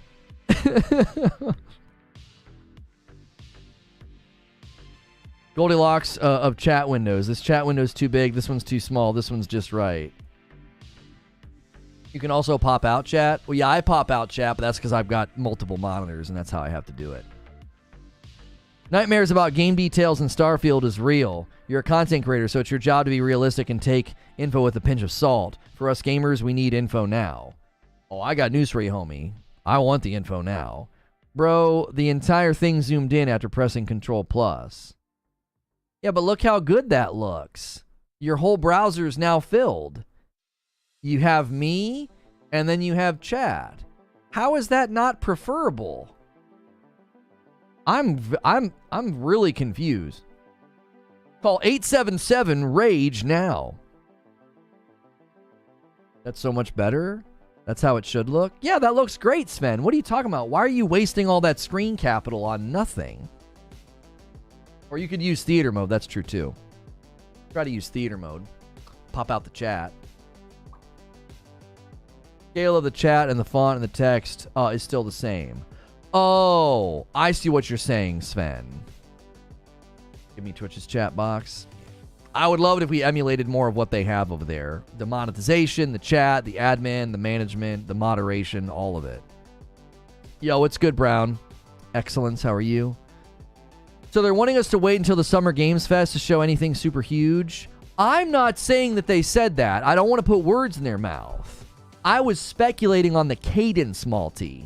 Did the Hellblade project just get tossed into oblivion? No, Ninja Theory said we would start hearing developer updates from them this year. Yeah, I don't think it's coming this year. That speculation, I think, is foolish because in the middle of 2021, the CEO said they had not yet entered full production. So I think that's too short of a time frame.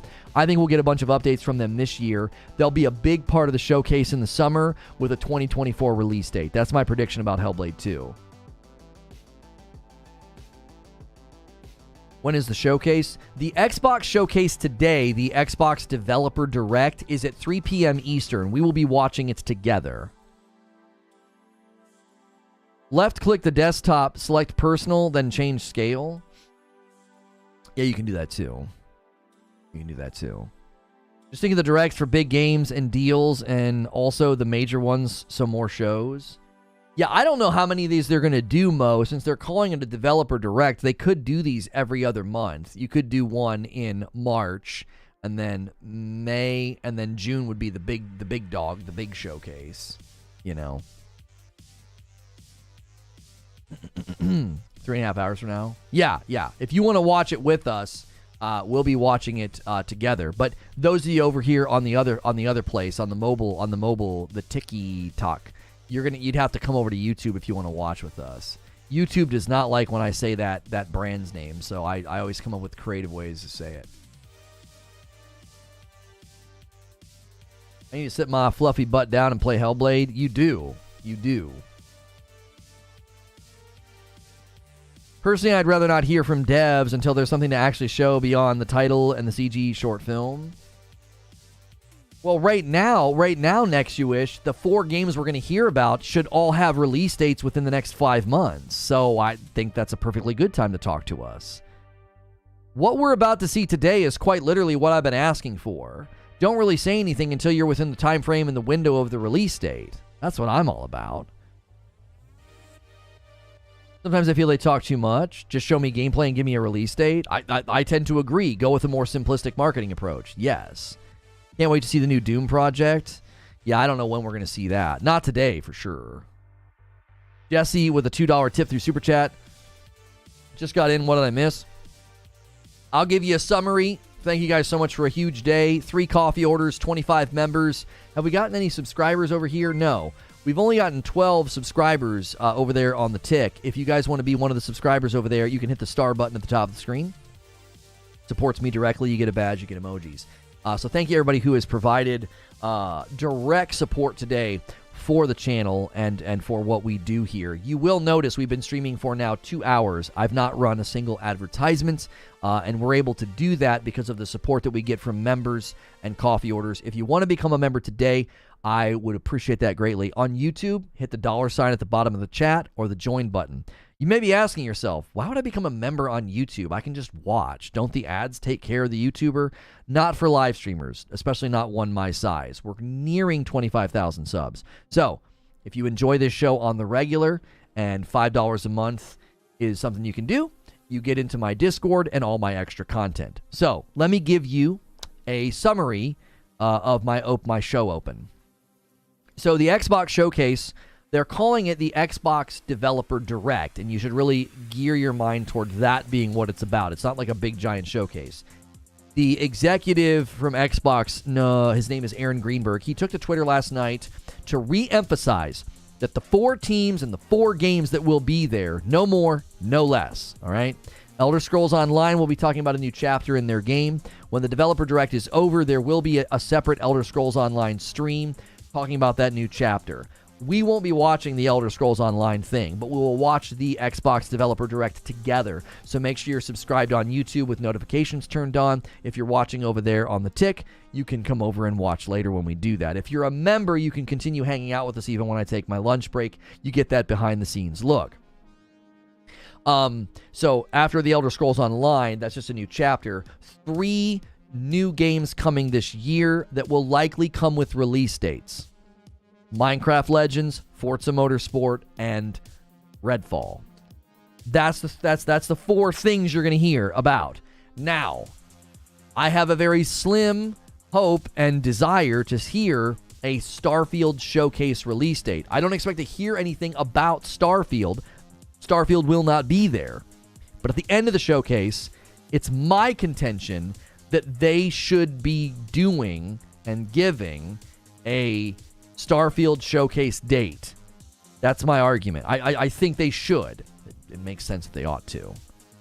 If Starfield is actually coming the first half of this year, that means we're approximately 4 months away from its release, which to me, you should know when you're doing your showcase then. If they don't announce the showcase today, it's my belief that they don't know when they're doing it. And that's because it's not coming first half of this year. I think that's a reasonable conclusion. It's not locked in. It's not pure evidence-based conclusion, but it's a reasonable one.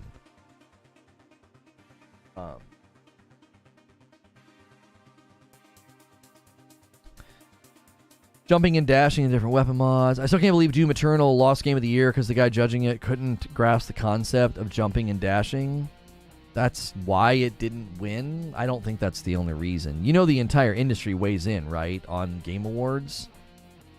But we don't want older people judging games for the Game Awards. I think you're being reductionist. I don't think that's the only reason that Doom didn't win.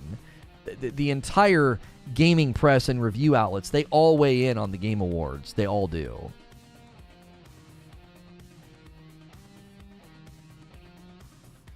Why would they reconfirm first half then? Okay.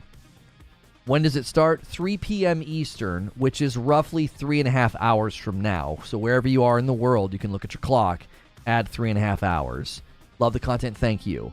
I can't co-stream it over here on the Tickety Talk. I can't. I don't have a stream key over here, so you'll have to watch on YouTube if you want to watch alongside of me. Reforge Gaming is the YouTube channel. Okay, I'm going to push back on what you're saying, Mark Ashton. I don't think they reconfirmed first half. I believe that help page that went live, and it had that frequently asked questions, and it said, when's it launching? And it says, first half of 2023. It is my belief that is placeholder text. I don't take that to the bank. I don't. If that was a reconfirming of the first half of 2023, they would have come out and done a formal announcement by now and been like, yes, we'll give you the showcase date very soon. I'm not trying to burst your bubble, but I'm telling you right now, I don't put a lot of stock into that help page. I don't. And the people that are very connected, Mark, and they have inside scoops and inside information, they laughed at the prospect of the March release date on their one podcast. Somebody's like, yeah, I'm hearing rumors of a Super Bowl commercial and a March release date. They all laughed. Why? They have no reason from all of their inside info to think it's coming that fast, that early. I think March 23rd, Todd's getting his news cycle. He's been saying for 2 years. No, yeah, I don't agree with that. The people that would have been like, oh, yeah, that might actually happen as a surprise date, they laughed at the idea. They didn't take it serious at all.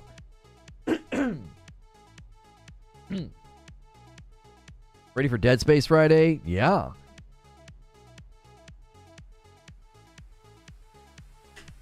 Yeah. I do not have much confidence. My prediction has been the Starfield showcase will be in June. It'll be a separate showcase from the Xbox Bethesda showcase. Similarly to what they are doing today, where there's a developer direct and then ESO has their own thing at the end. I think, another sick shirt. This one comes from 80s Tees. If you like this one, it comes from their Spider-Man collection. Be sure to use my code over there, code Lono, for 30% off. I believe they'll do an Xbox Bethesda showcase in the summer, and they won't talk about Starfield. That'll free up that showcase to only be about mostly Xbox stuff, probably. And then when that ends, there'll be a Starfield showcase all by itself after that in June. And I believe the release date's going to be 10/10/23. That's been my prediction. I did not play any more Forspoken. I did not like it very much. They aren't doing a showcase at E3? How do you know that? Where did you hear that? They did an Xbox Bethesda show. Oh, at E3. Yeah, I don't know what their plans are for E3. I don't know what their plans are. We don't even know when E3 is. The God of War Ragnarok level designer is now working with Amy Hennig on at Skydance. That's encouraging. Scooping up talent over there. Scooping up good talent. I'd take that, but the showcase needs to be in front of E3. Well, Summer Game Fest kicks off on June 8th. So I think E3 will be later in June. Summer Game Fest is undercutting E3, I think. I think Jeff Keighley intentionally did that. Hey, a gifted member from Brown. He's going to take the member coal. He's going to make it off kilter. 26 over 25. If that hits 50, I have to gift another 5. Thanks so much for being here, and thank you for doing that, Brown Excellence. And it went to the Mr. Skill.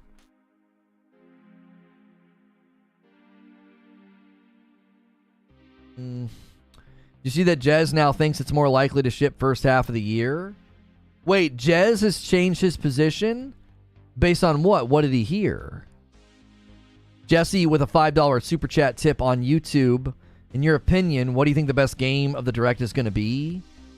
The best game, strongest game, most commercial successful game will be Forza Motorsport. E3 is June 13th. Oh, okay. Do we have actual dates for E3? That doesn't surprise me that it's mid-June. That's typically when it landed.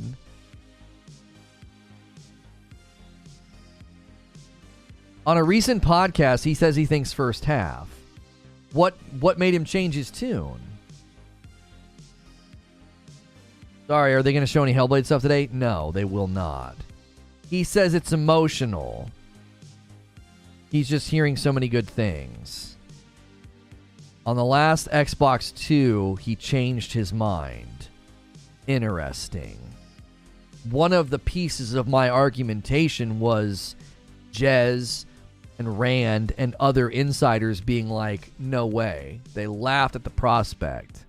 He's changing his mind. So he's saying it's purely emotional. He's just hearing good things, and he's like, oh, yeah, I'm changing my mind.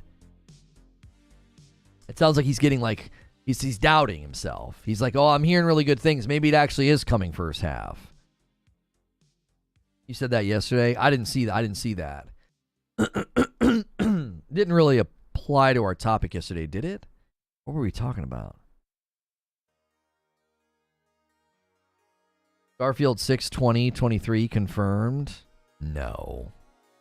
Why that date? It releases in May, hopefully, then. I'm not clued at all like you. November 2022 delay to 2023 is a 6-month delay. Let's hope your October guess is wrong, then. I don't want to be closer to 38. I want to be closer to 38 than 37. Oh, yeah, 343 and Halo was yesterday. Yeah, that was the topic yesterday.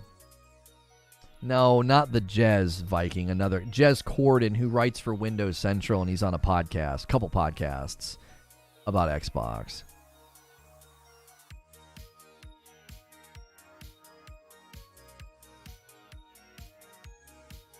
you imagine they show Series X Forza ray tracing in racing mode? I don't know. I don't know what they plan on showing. He did say, though, he would feel good about a first half bet.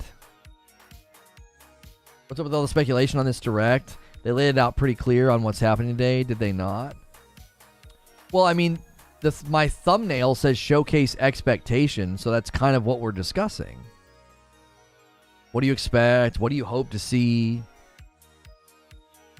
Jez said he has heard new things. Interesting. Forza Online lobbies are a complete cluster. Yeah, I've never really played a Forza game for very long. They're beautiful and they're nice. They're good technological achievements, but they're not really my thing.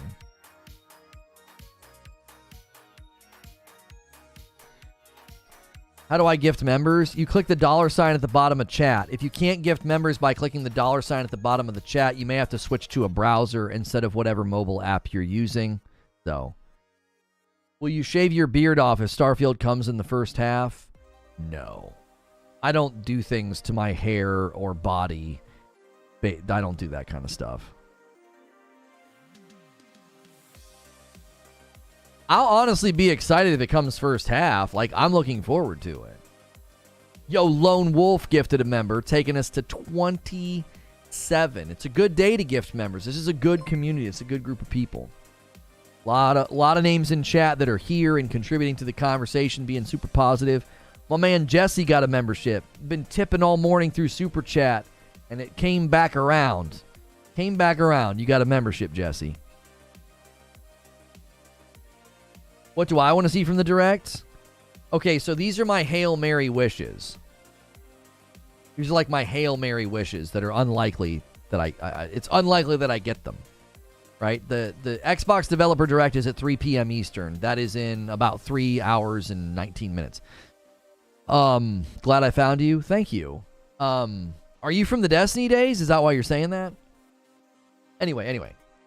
These are my like Hail Mary wishes. Number 1, I would love for Redfall to say, we've heard feedback on our co-op system. We've implemented an update that'll be in effect day 1 or week 1 or early, right? An early update in the first month or something. That's going to enable you to play co-op with somebody and have your progress on story missions and missions saved. Because right now, the only person who gets progress is the host. And I think that is an absolutely terrible design choice for a game being billed as a co-op FPS. I was told that, well, it's not really a co-op game, it's a single-player game. No, like, literally go to the trailer. Go to any of the press briefings. They're billing this as a co-op FPS game. With 4 characters. It's got similarities to Borderlands in that regard, okay? So that's a Hail Mary hope. I don't know if we're going to get that or not. Because they said in an interview like a while ago that their current answer to the co-op situation was, this is how it's going to work, right?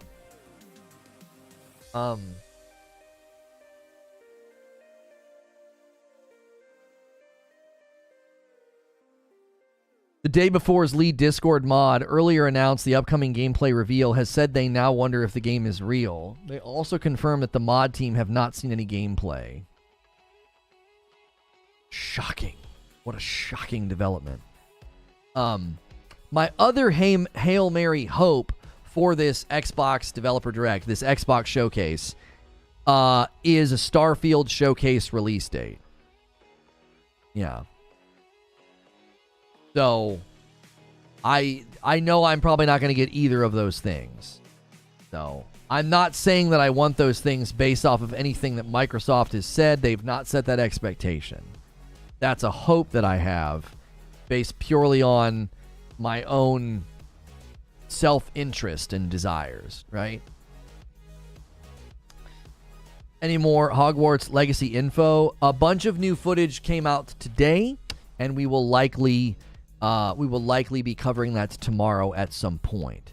Splataw just hit a 16-month milestone, and it's a VIP membership tier. Have a great day. Thank you. 4 months for Pooger. Thanks for pushing through the BS and continue to put out good content. Been a strange few years. I appreciate that very much. Thank you so much for that membership.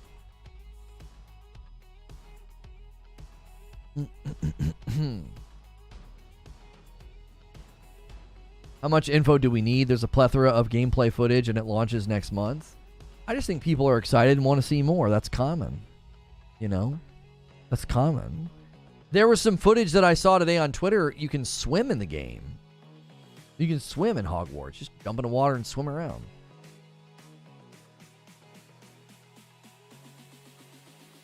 Mods are just pawns. Yeah.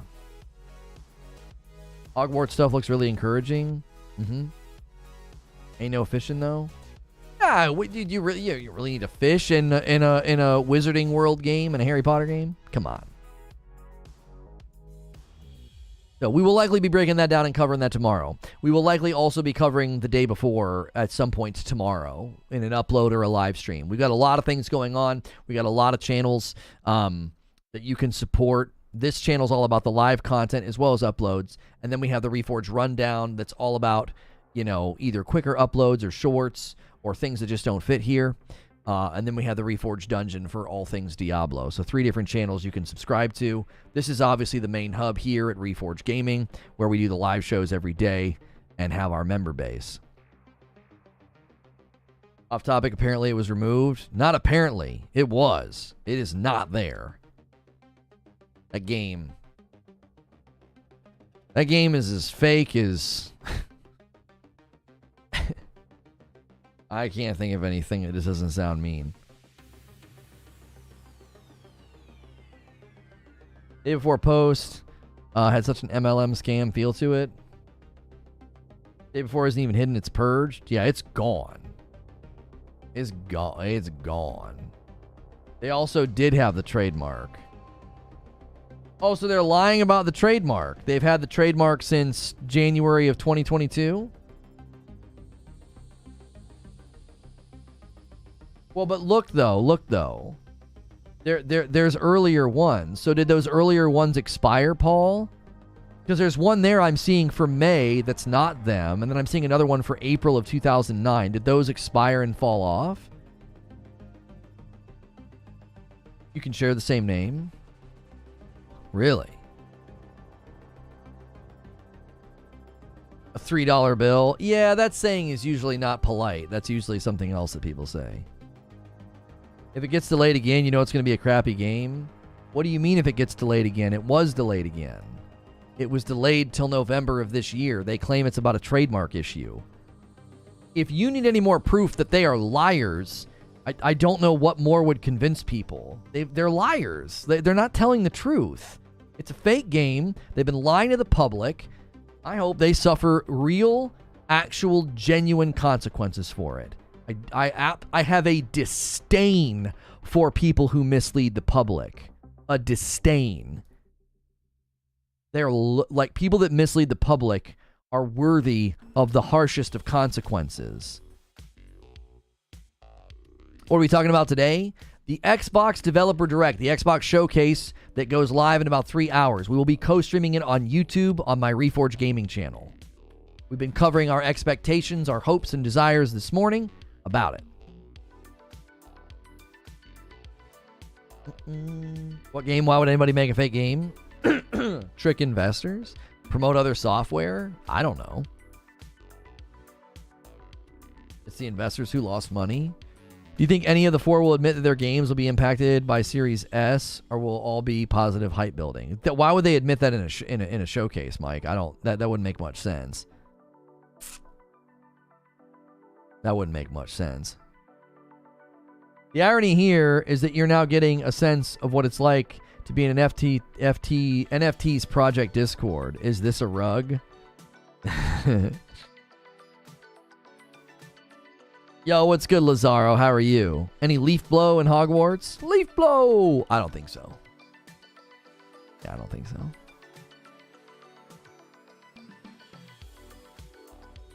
You must really hate the government, because all they do is mislead. All right, stop it. We don't talk about that kind of stuff here. I'd prefer a game to be delayed than released in an unfinished state. Unfinished games put off the community. Are you talking about Starfield? Yeah, if they need to delay Starfield again, I'm all about it.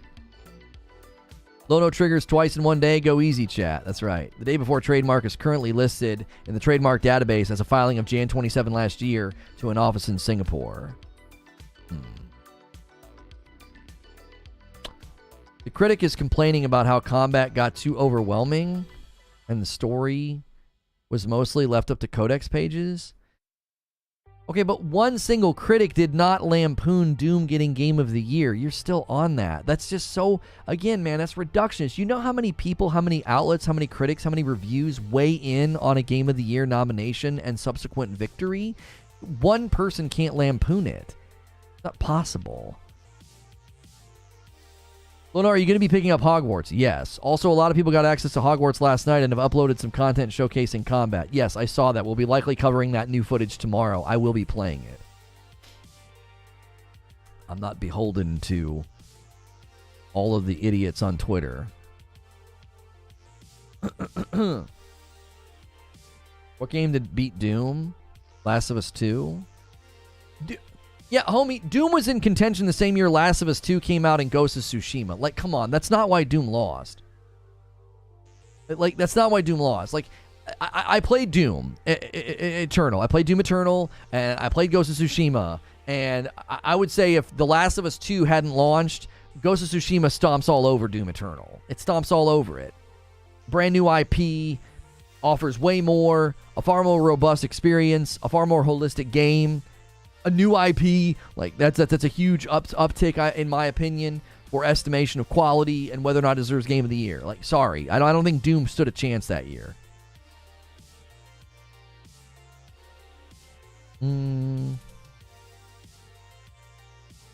Just wish when Starfield comes up, it won't be the usual Bethesda thing. Well, just add mod support and fans will fix it. Or if you're on console, then just go F yourself, right?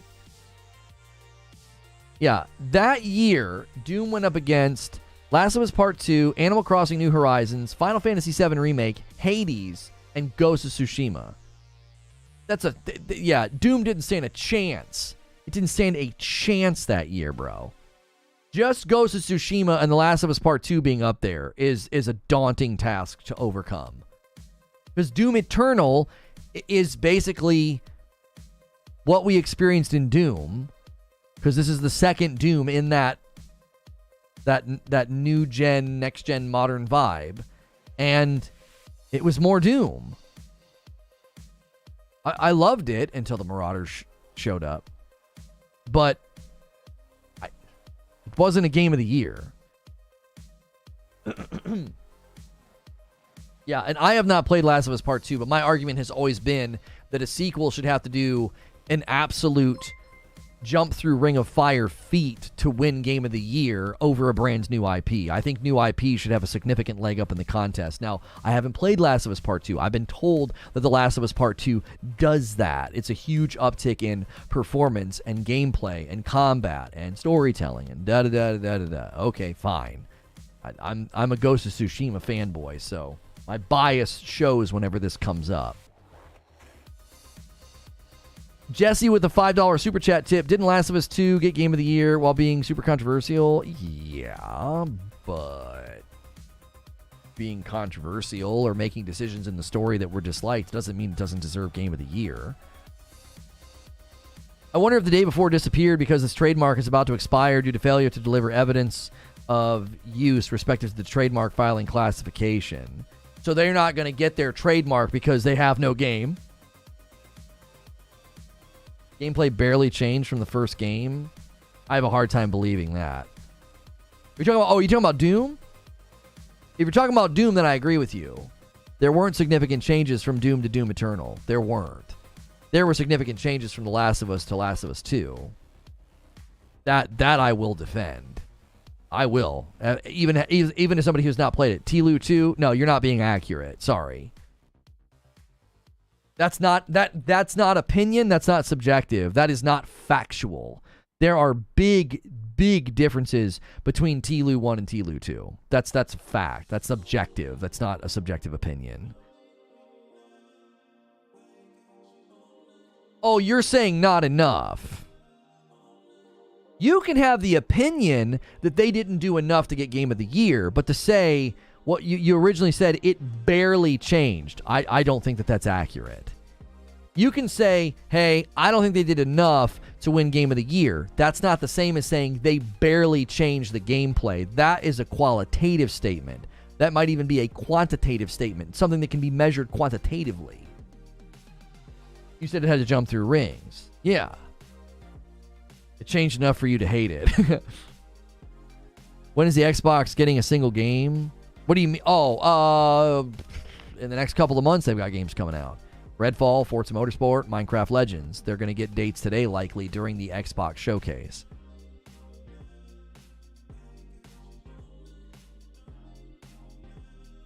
AI got better. And Fantastic and the day before were filed on the same day, with the game being filed under computer software category. Technically, the challenge for proof is after 10 years, but the timing of them disappearing 2 days before a full year has elapsed on their trademark is sus. I agree with you, Paris. All right, hang on one second.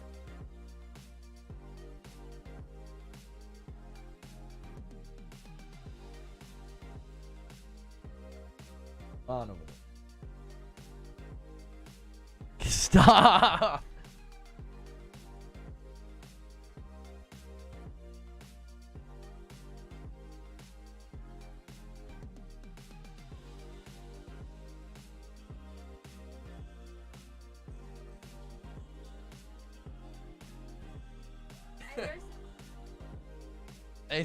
It smells amazing. Oh, he did?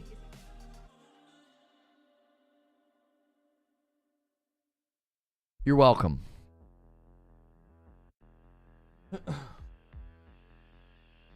Team November. We should get a PlayStation State of Play in Feb. That was one of my predictions in my show open, Brown Excellence. I said that Sony will respond. Sony went quiet because of the Xbox Activision deal that they were, protesting. Now that Microsoft is talking, especially about Redfall, I believe Sony will respond with the State of Play. Yes. We'll probably get a State of Play announcement sometime this week, maybe, for something in February. A $5 tip from Jesse. Did you hear Gears TV show that was announced? Do you think it's going to be any good?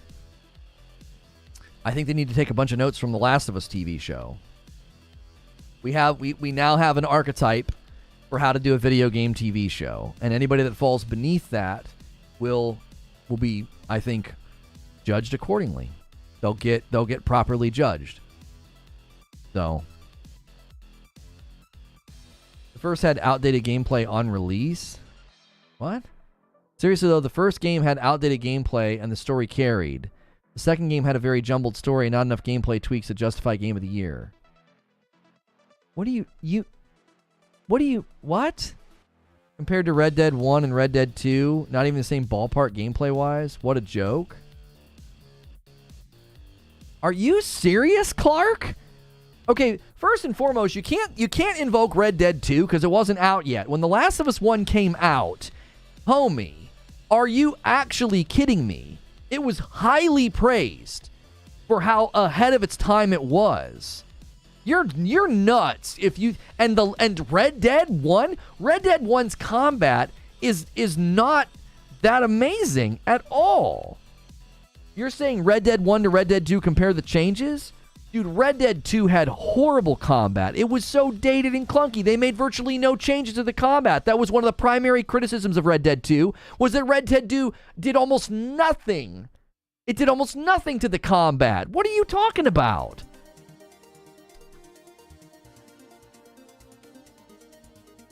That was one of the lead complaints about Red Dead 2.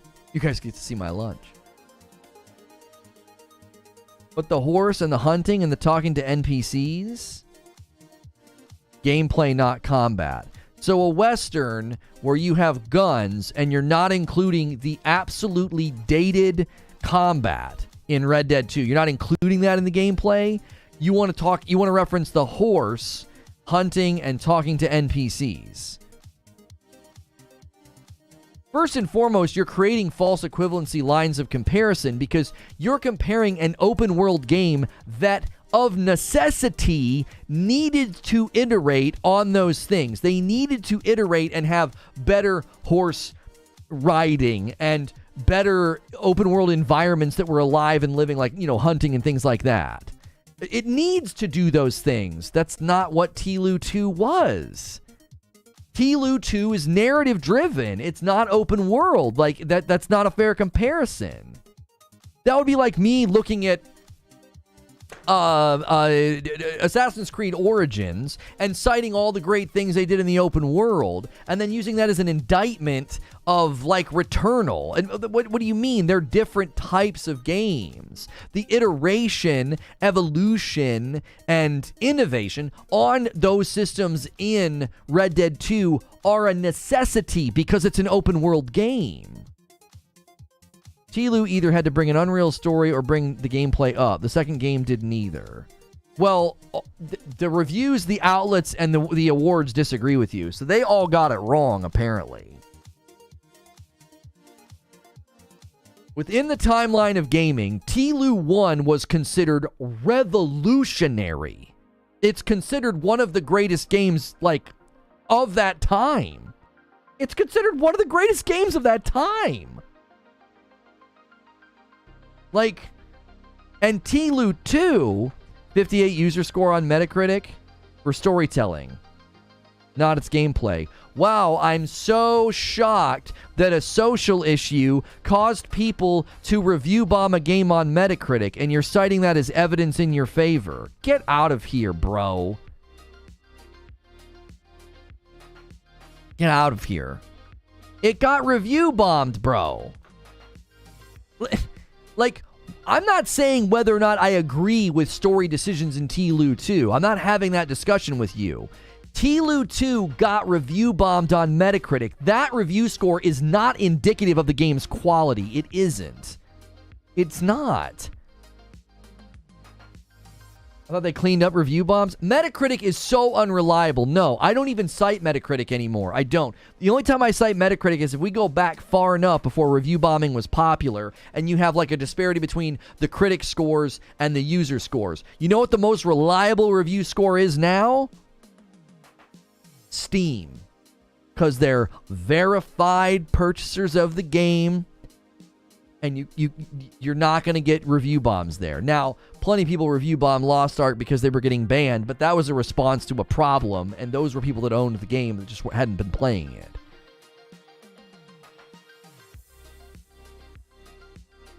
It was review bomb both ways, negative and positive. That's why I hate the term review bomb.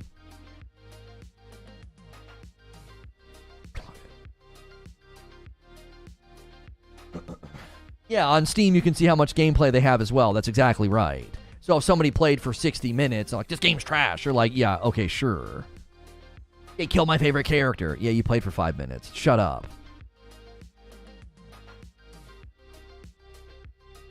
Anyway, Tlu 2 is not a massive leap in gameplay if you think that you are smoking crack.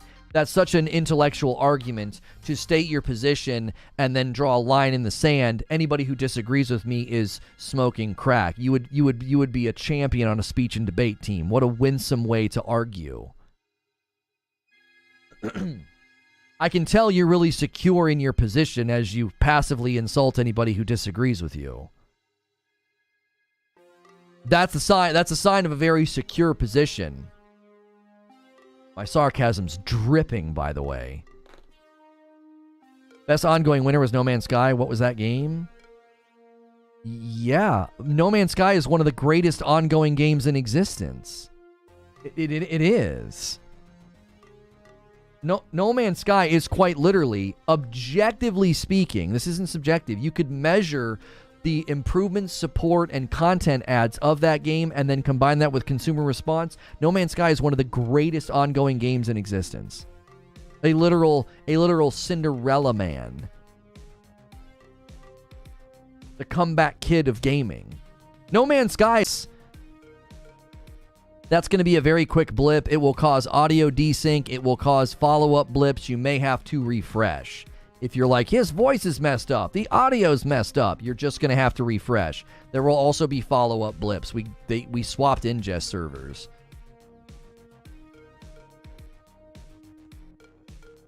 What time is it going to start? It's going to start in 3 hours. We're about to take a break. I actually have a great video for you guys about Starfield and people already defending 30 FPS. I think you guys are going to love it. Then I'm going to hang out with members and eat lunch. Then we're going to come back and stream and co-stream the event. That's what's on the docket. Oh, hang on. Wednesday. Give me 1 second. It's Wednesday, right? It's Wednesday, my dudes. Wednesday, my dudes.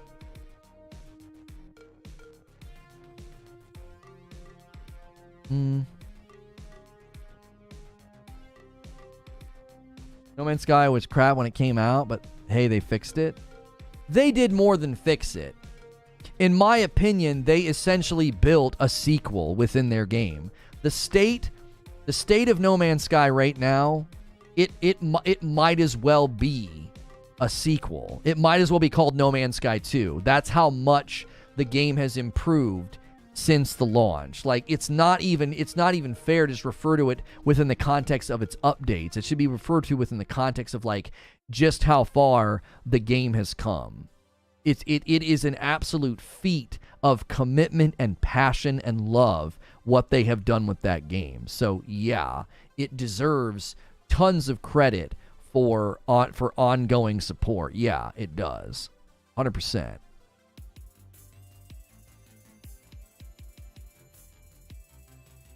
It was ticked off when I bought it. You had every right to be ticked off when you bought it. It wasn't a very full, complete, or well-rounded game. You have every right at that moment in time to be disappointed. But to question why it's being recognized as one of the best ongoing games right now, yeah, no disrespect. You're just not paying attention if you don't think it deserves that recognition.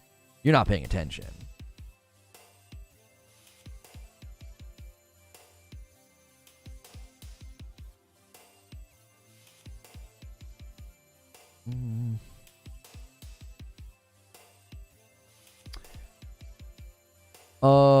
Let's put this in all those places.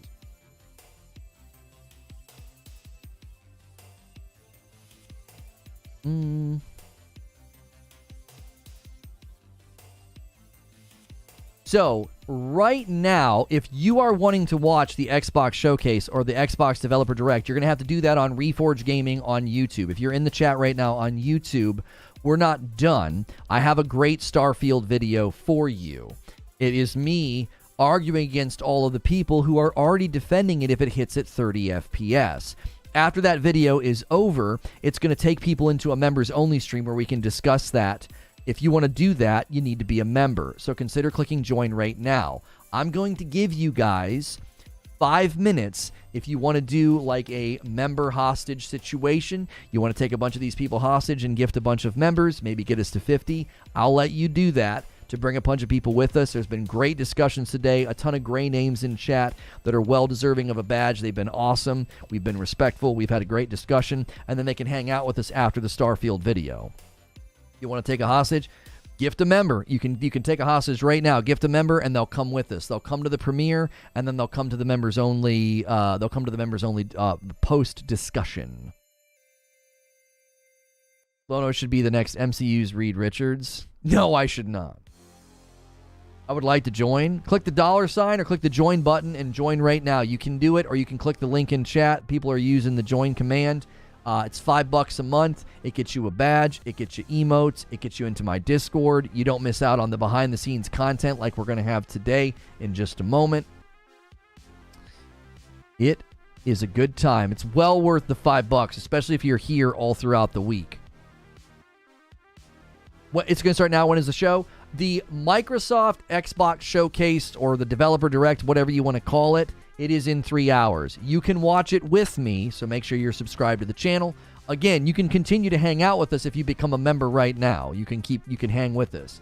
I'm going to send everybody to a Starfield 30 FPS video. Anybody can watch that video, but the live discussion that will follow will be members only. We're going to be kind of waiting to go live for the Xbox Showcase. I don't want to just sit here for the next 3 hours. So, let's see here. All right, I'm going to give you guys 2 more minutes, and then we're going. Been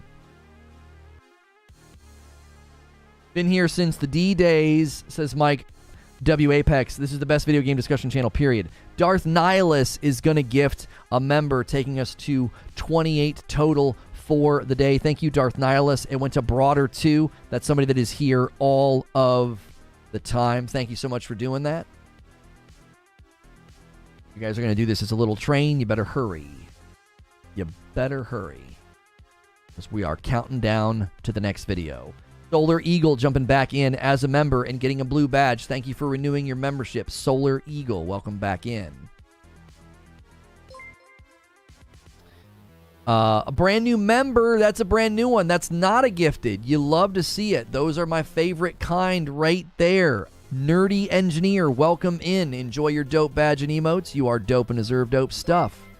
You can continue hanging out with us. Make sure you get into the members-only Discord. Taking us to 30 members is my man Zinthos. If this hits 50, by the way, I gift 5 more. So we're now 20 away from another gifted batch. It went to Logan Sherlock. Kale is going to do one, taking us to 31. Thank you so much, Kale. That's so kind. Always so generous. Angel Invader got one. They said, man, I'd love a membership. You are the best. Thank you for doing that, Kale. Hey, we're getting a little raid from Captain Steve. Good to see you, Captain Steve. I'm getting ready to send everybody to a Starfield 30 FPS premiere, but we're doing a little member train because after the Starfield video, we are going to do a members-only discussion. 32, now 33 members on the day. We got You Know It Ism, and then we got Lone Wolf gifting a member. It went to the Star Days Plays and Toxic Shot. Captain Steve raid. Thank you, everybody, coming over with the Captain Steve raid. We are ending our discussion about our expectations about the Xbox Developer Direct Showcase, which we will be co-streaming in 3 hours. We are getting ready to go to a Starfield premiere where I debate against the people that are like, it's fine if it's 30 FPS. That takes us to 38 members on the day. My man King Sovereign gifting 5. Brothers Crib, Spidey, Errol, Grilled Cheese, Sean Fidelity, taking us to 38 total. You guys are running out of time. The Starfield video premieres in 4 minutes. I'll be sending you there in 3. Want to watch your Starfield also? Yep, we'll do a redirect. When this ends, we're going to send you on a redirect to the Starfield video. And also, it'll send you to the members-only discussion. This is an Elite Dangerous channel. Seeing the 07 and Captain messaging. No. This is not an Elite Dangerous channel. Oh, man, now I want a grilled cheese. I know. Certain food names, you hear them, you know. We're 12 away. We're 12 away from 50, and you have 2 minutes. 2 minutes. James Mansfield jumped back in. Thank you so much for renewing your membership. This countdown to the corner is new, by the way. Like, renewals are awesome, but we would hit this every day, and it wouldn't be beneficial for me to gift 5 in response to renewals. That's not how the goal in the corner works, just so we're clear. Chat about to run a raid on the like button. Yeah, if you guys have not hit the like button yet, we need 27 more for 500. All right, you guys have 1 minute, 1.5 minutes, and I'm sending you over to this Starfield video. If you'd rather use the link in chat, I'll provide that to you as well. Sometimes redirect doesn't work all that well. And guys, make sure and check out Captain Steve, as we were just talking about No Man's Sky being one of the greatest comeback stories ever. His No Man's Sky coverage is fantastic. He's also doing newer coverage as well. He sent me a couple samples. I haven't had a chance to check those out yet, but he sent me a couple samples in a DM. He has these new videos that he is doing called Cup of Tea. Yeah, right? A new cup of tea approach to gaming news. So he's also covering other gaming news. So check out Captain Steve on YouTube. Black Talon is going to jump in all on their own as a member, taking us to 39. That's not a gifted. Thank you, Black Talon. Enjoy the dope badge and emotes. You are dope and deserve dope stuff. Why can't Americans pronounce premiere? What am I supposed to say? Premiere? Is that how I'm supposed to say it? I'm going to send you over to a premiere. Sorry, premiere is how I say it. Aluminium, premiere, advertisement, harassment. Do you feel better now? Do you feel better now? Boy, well, better.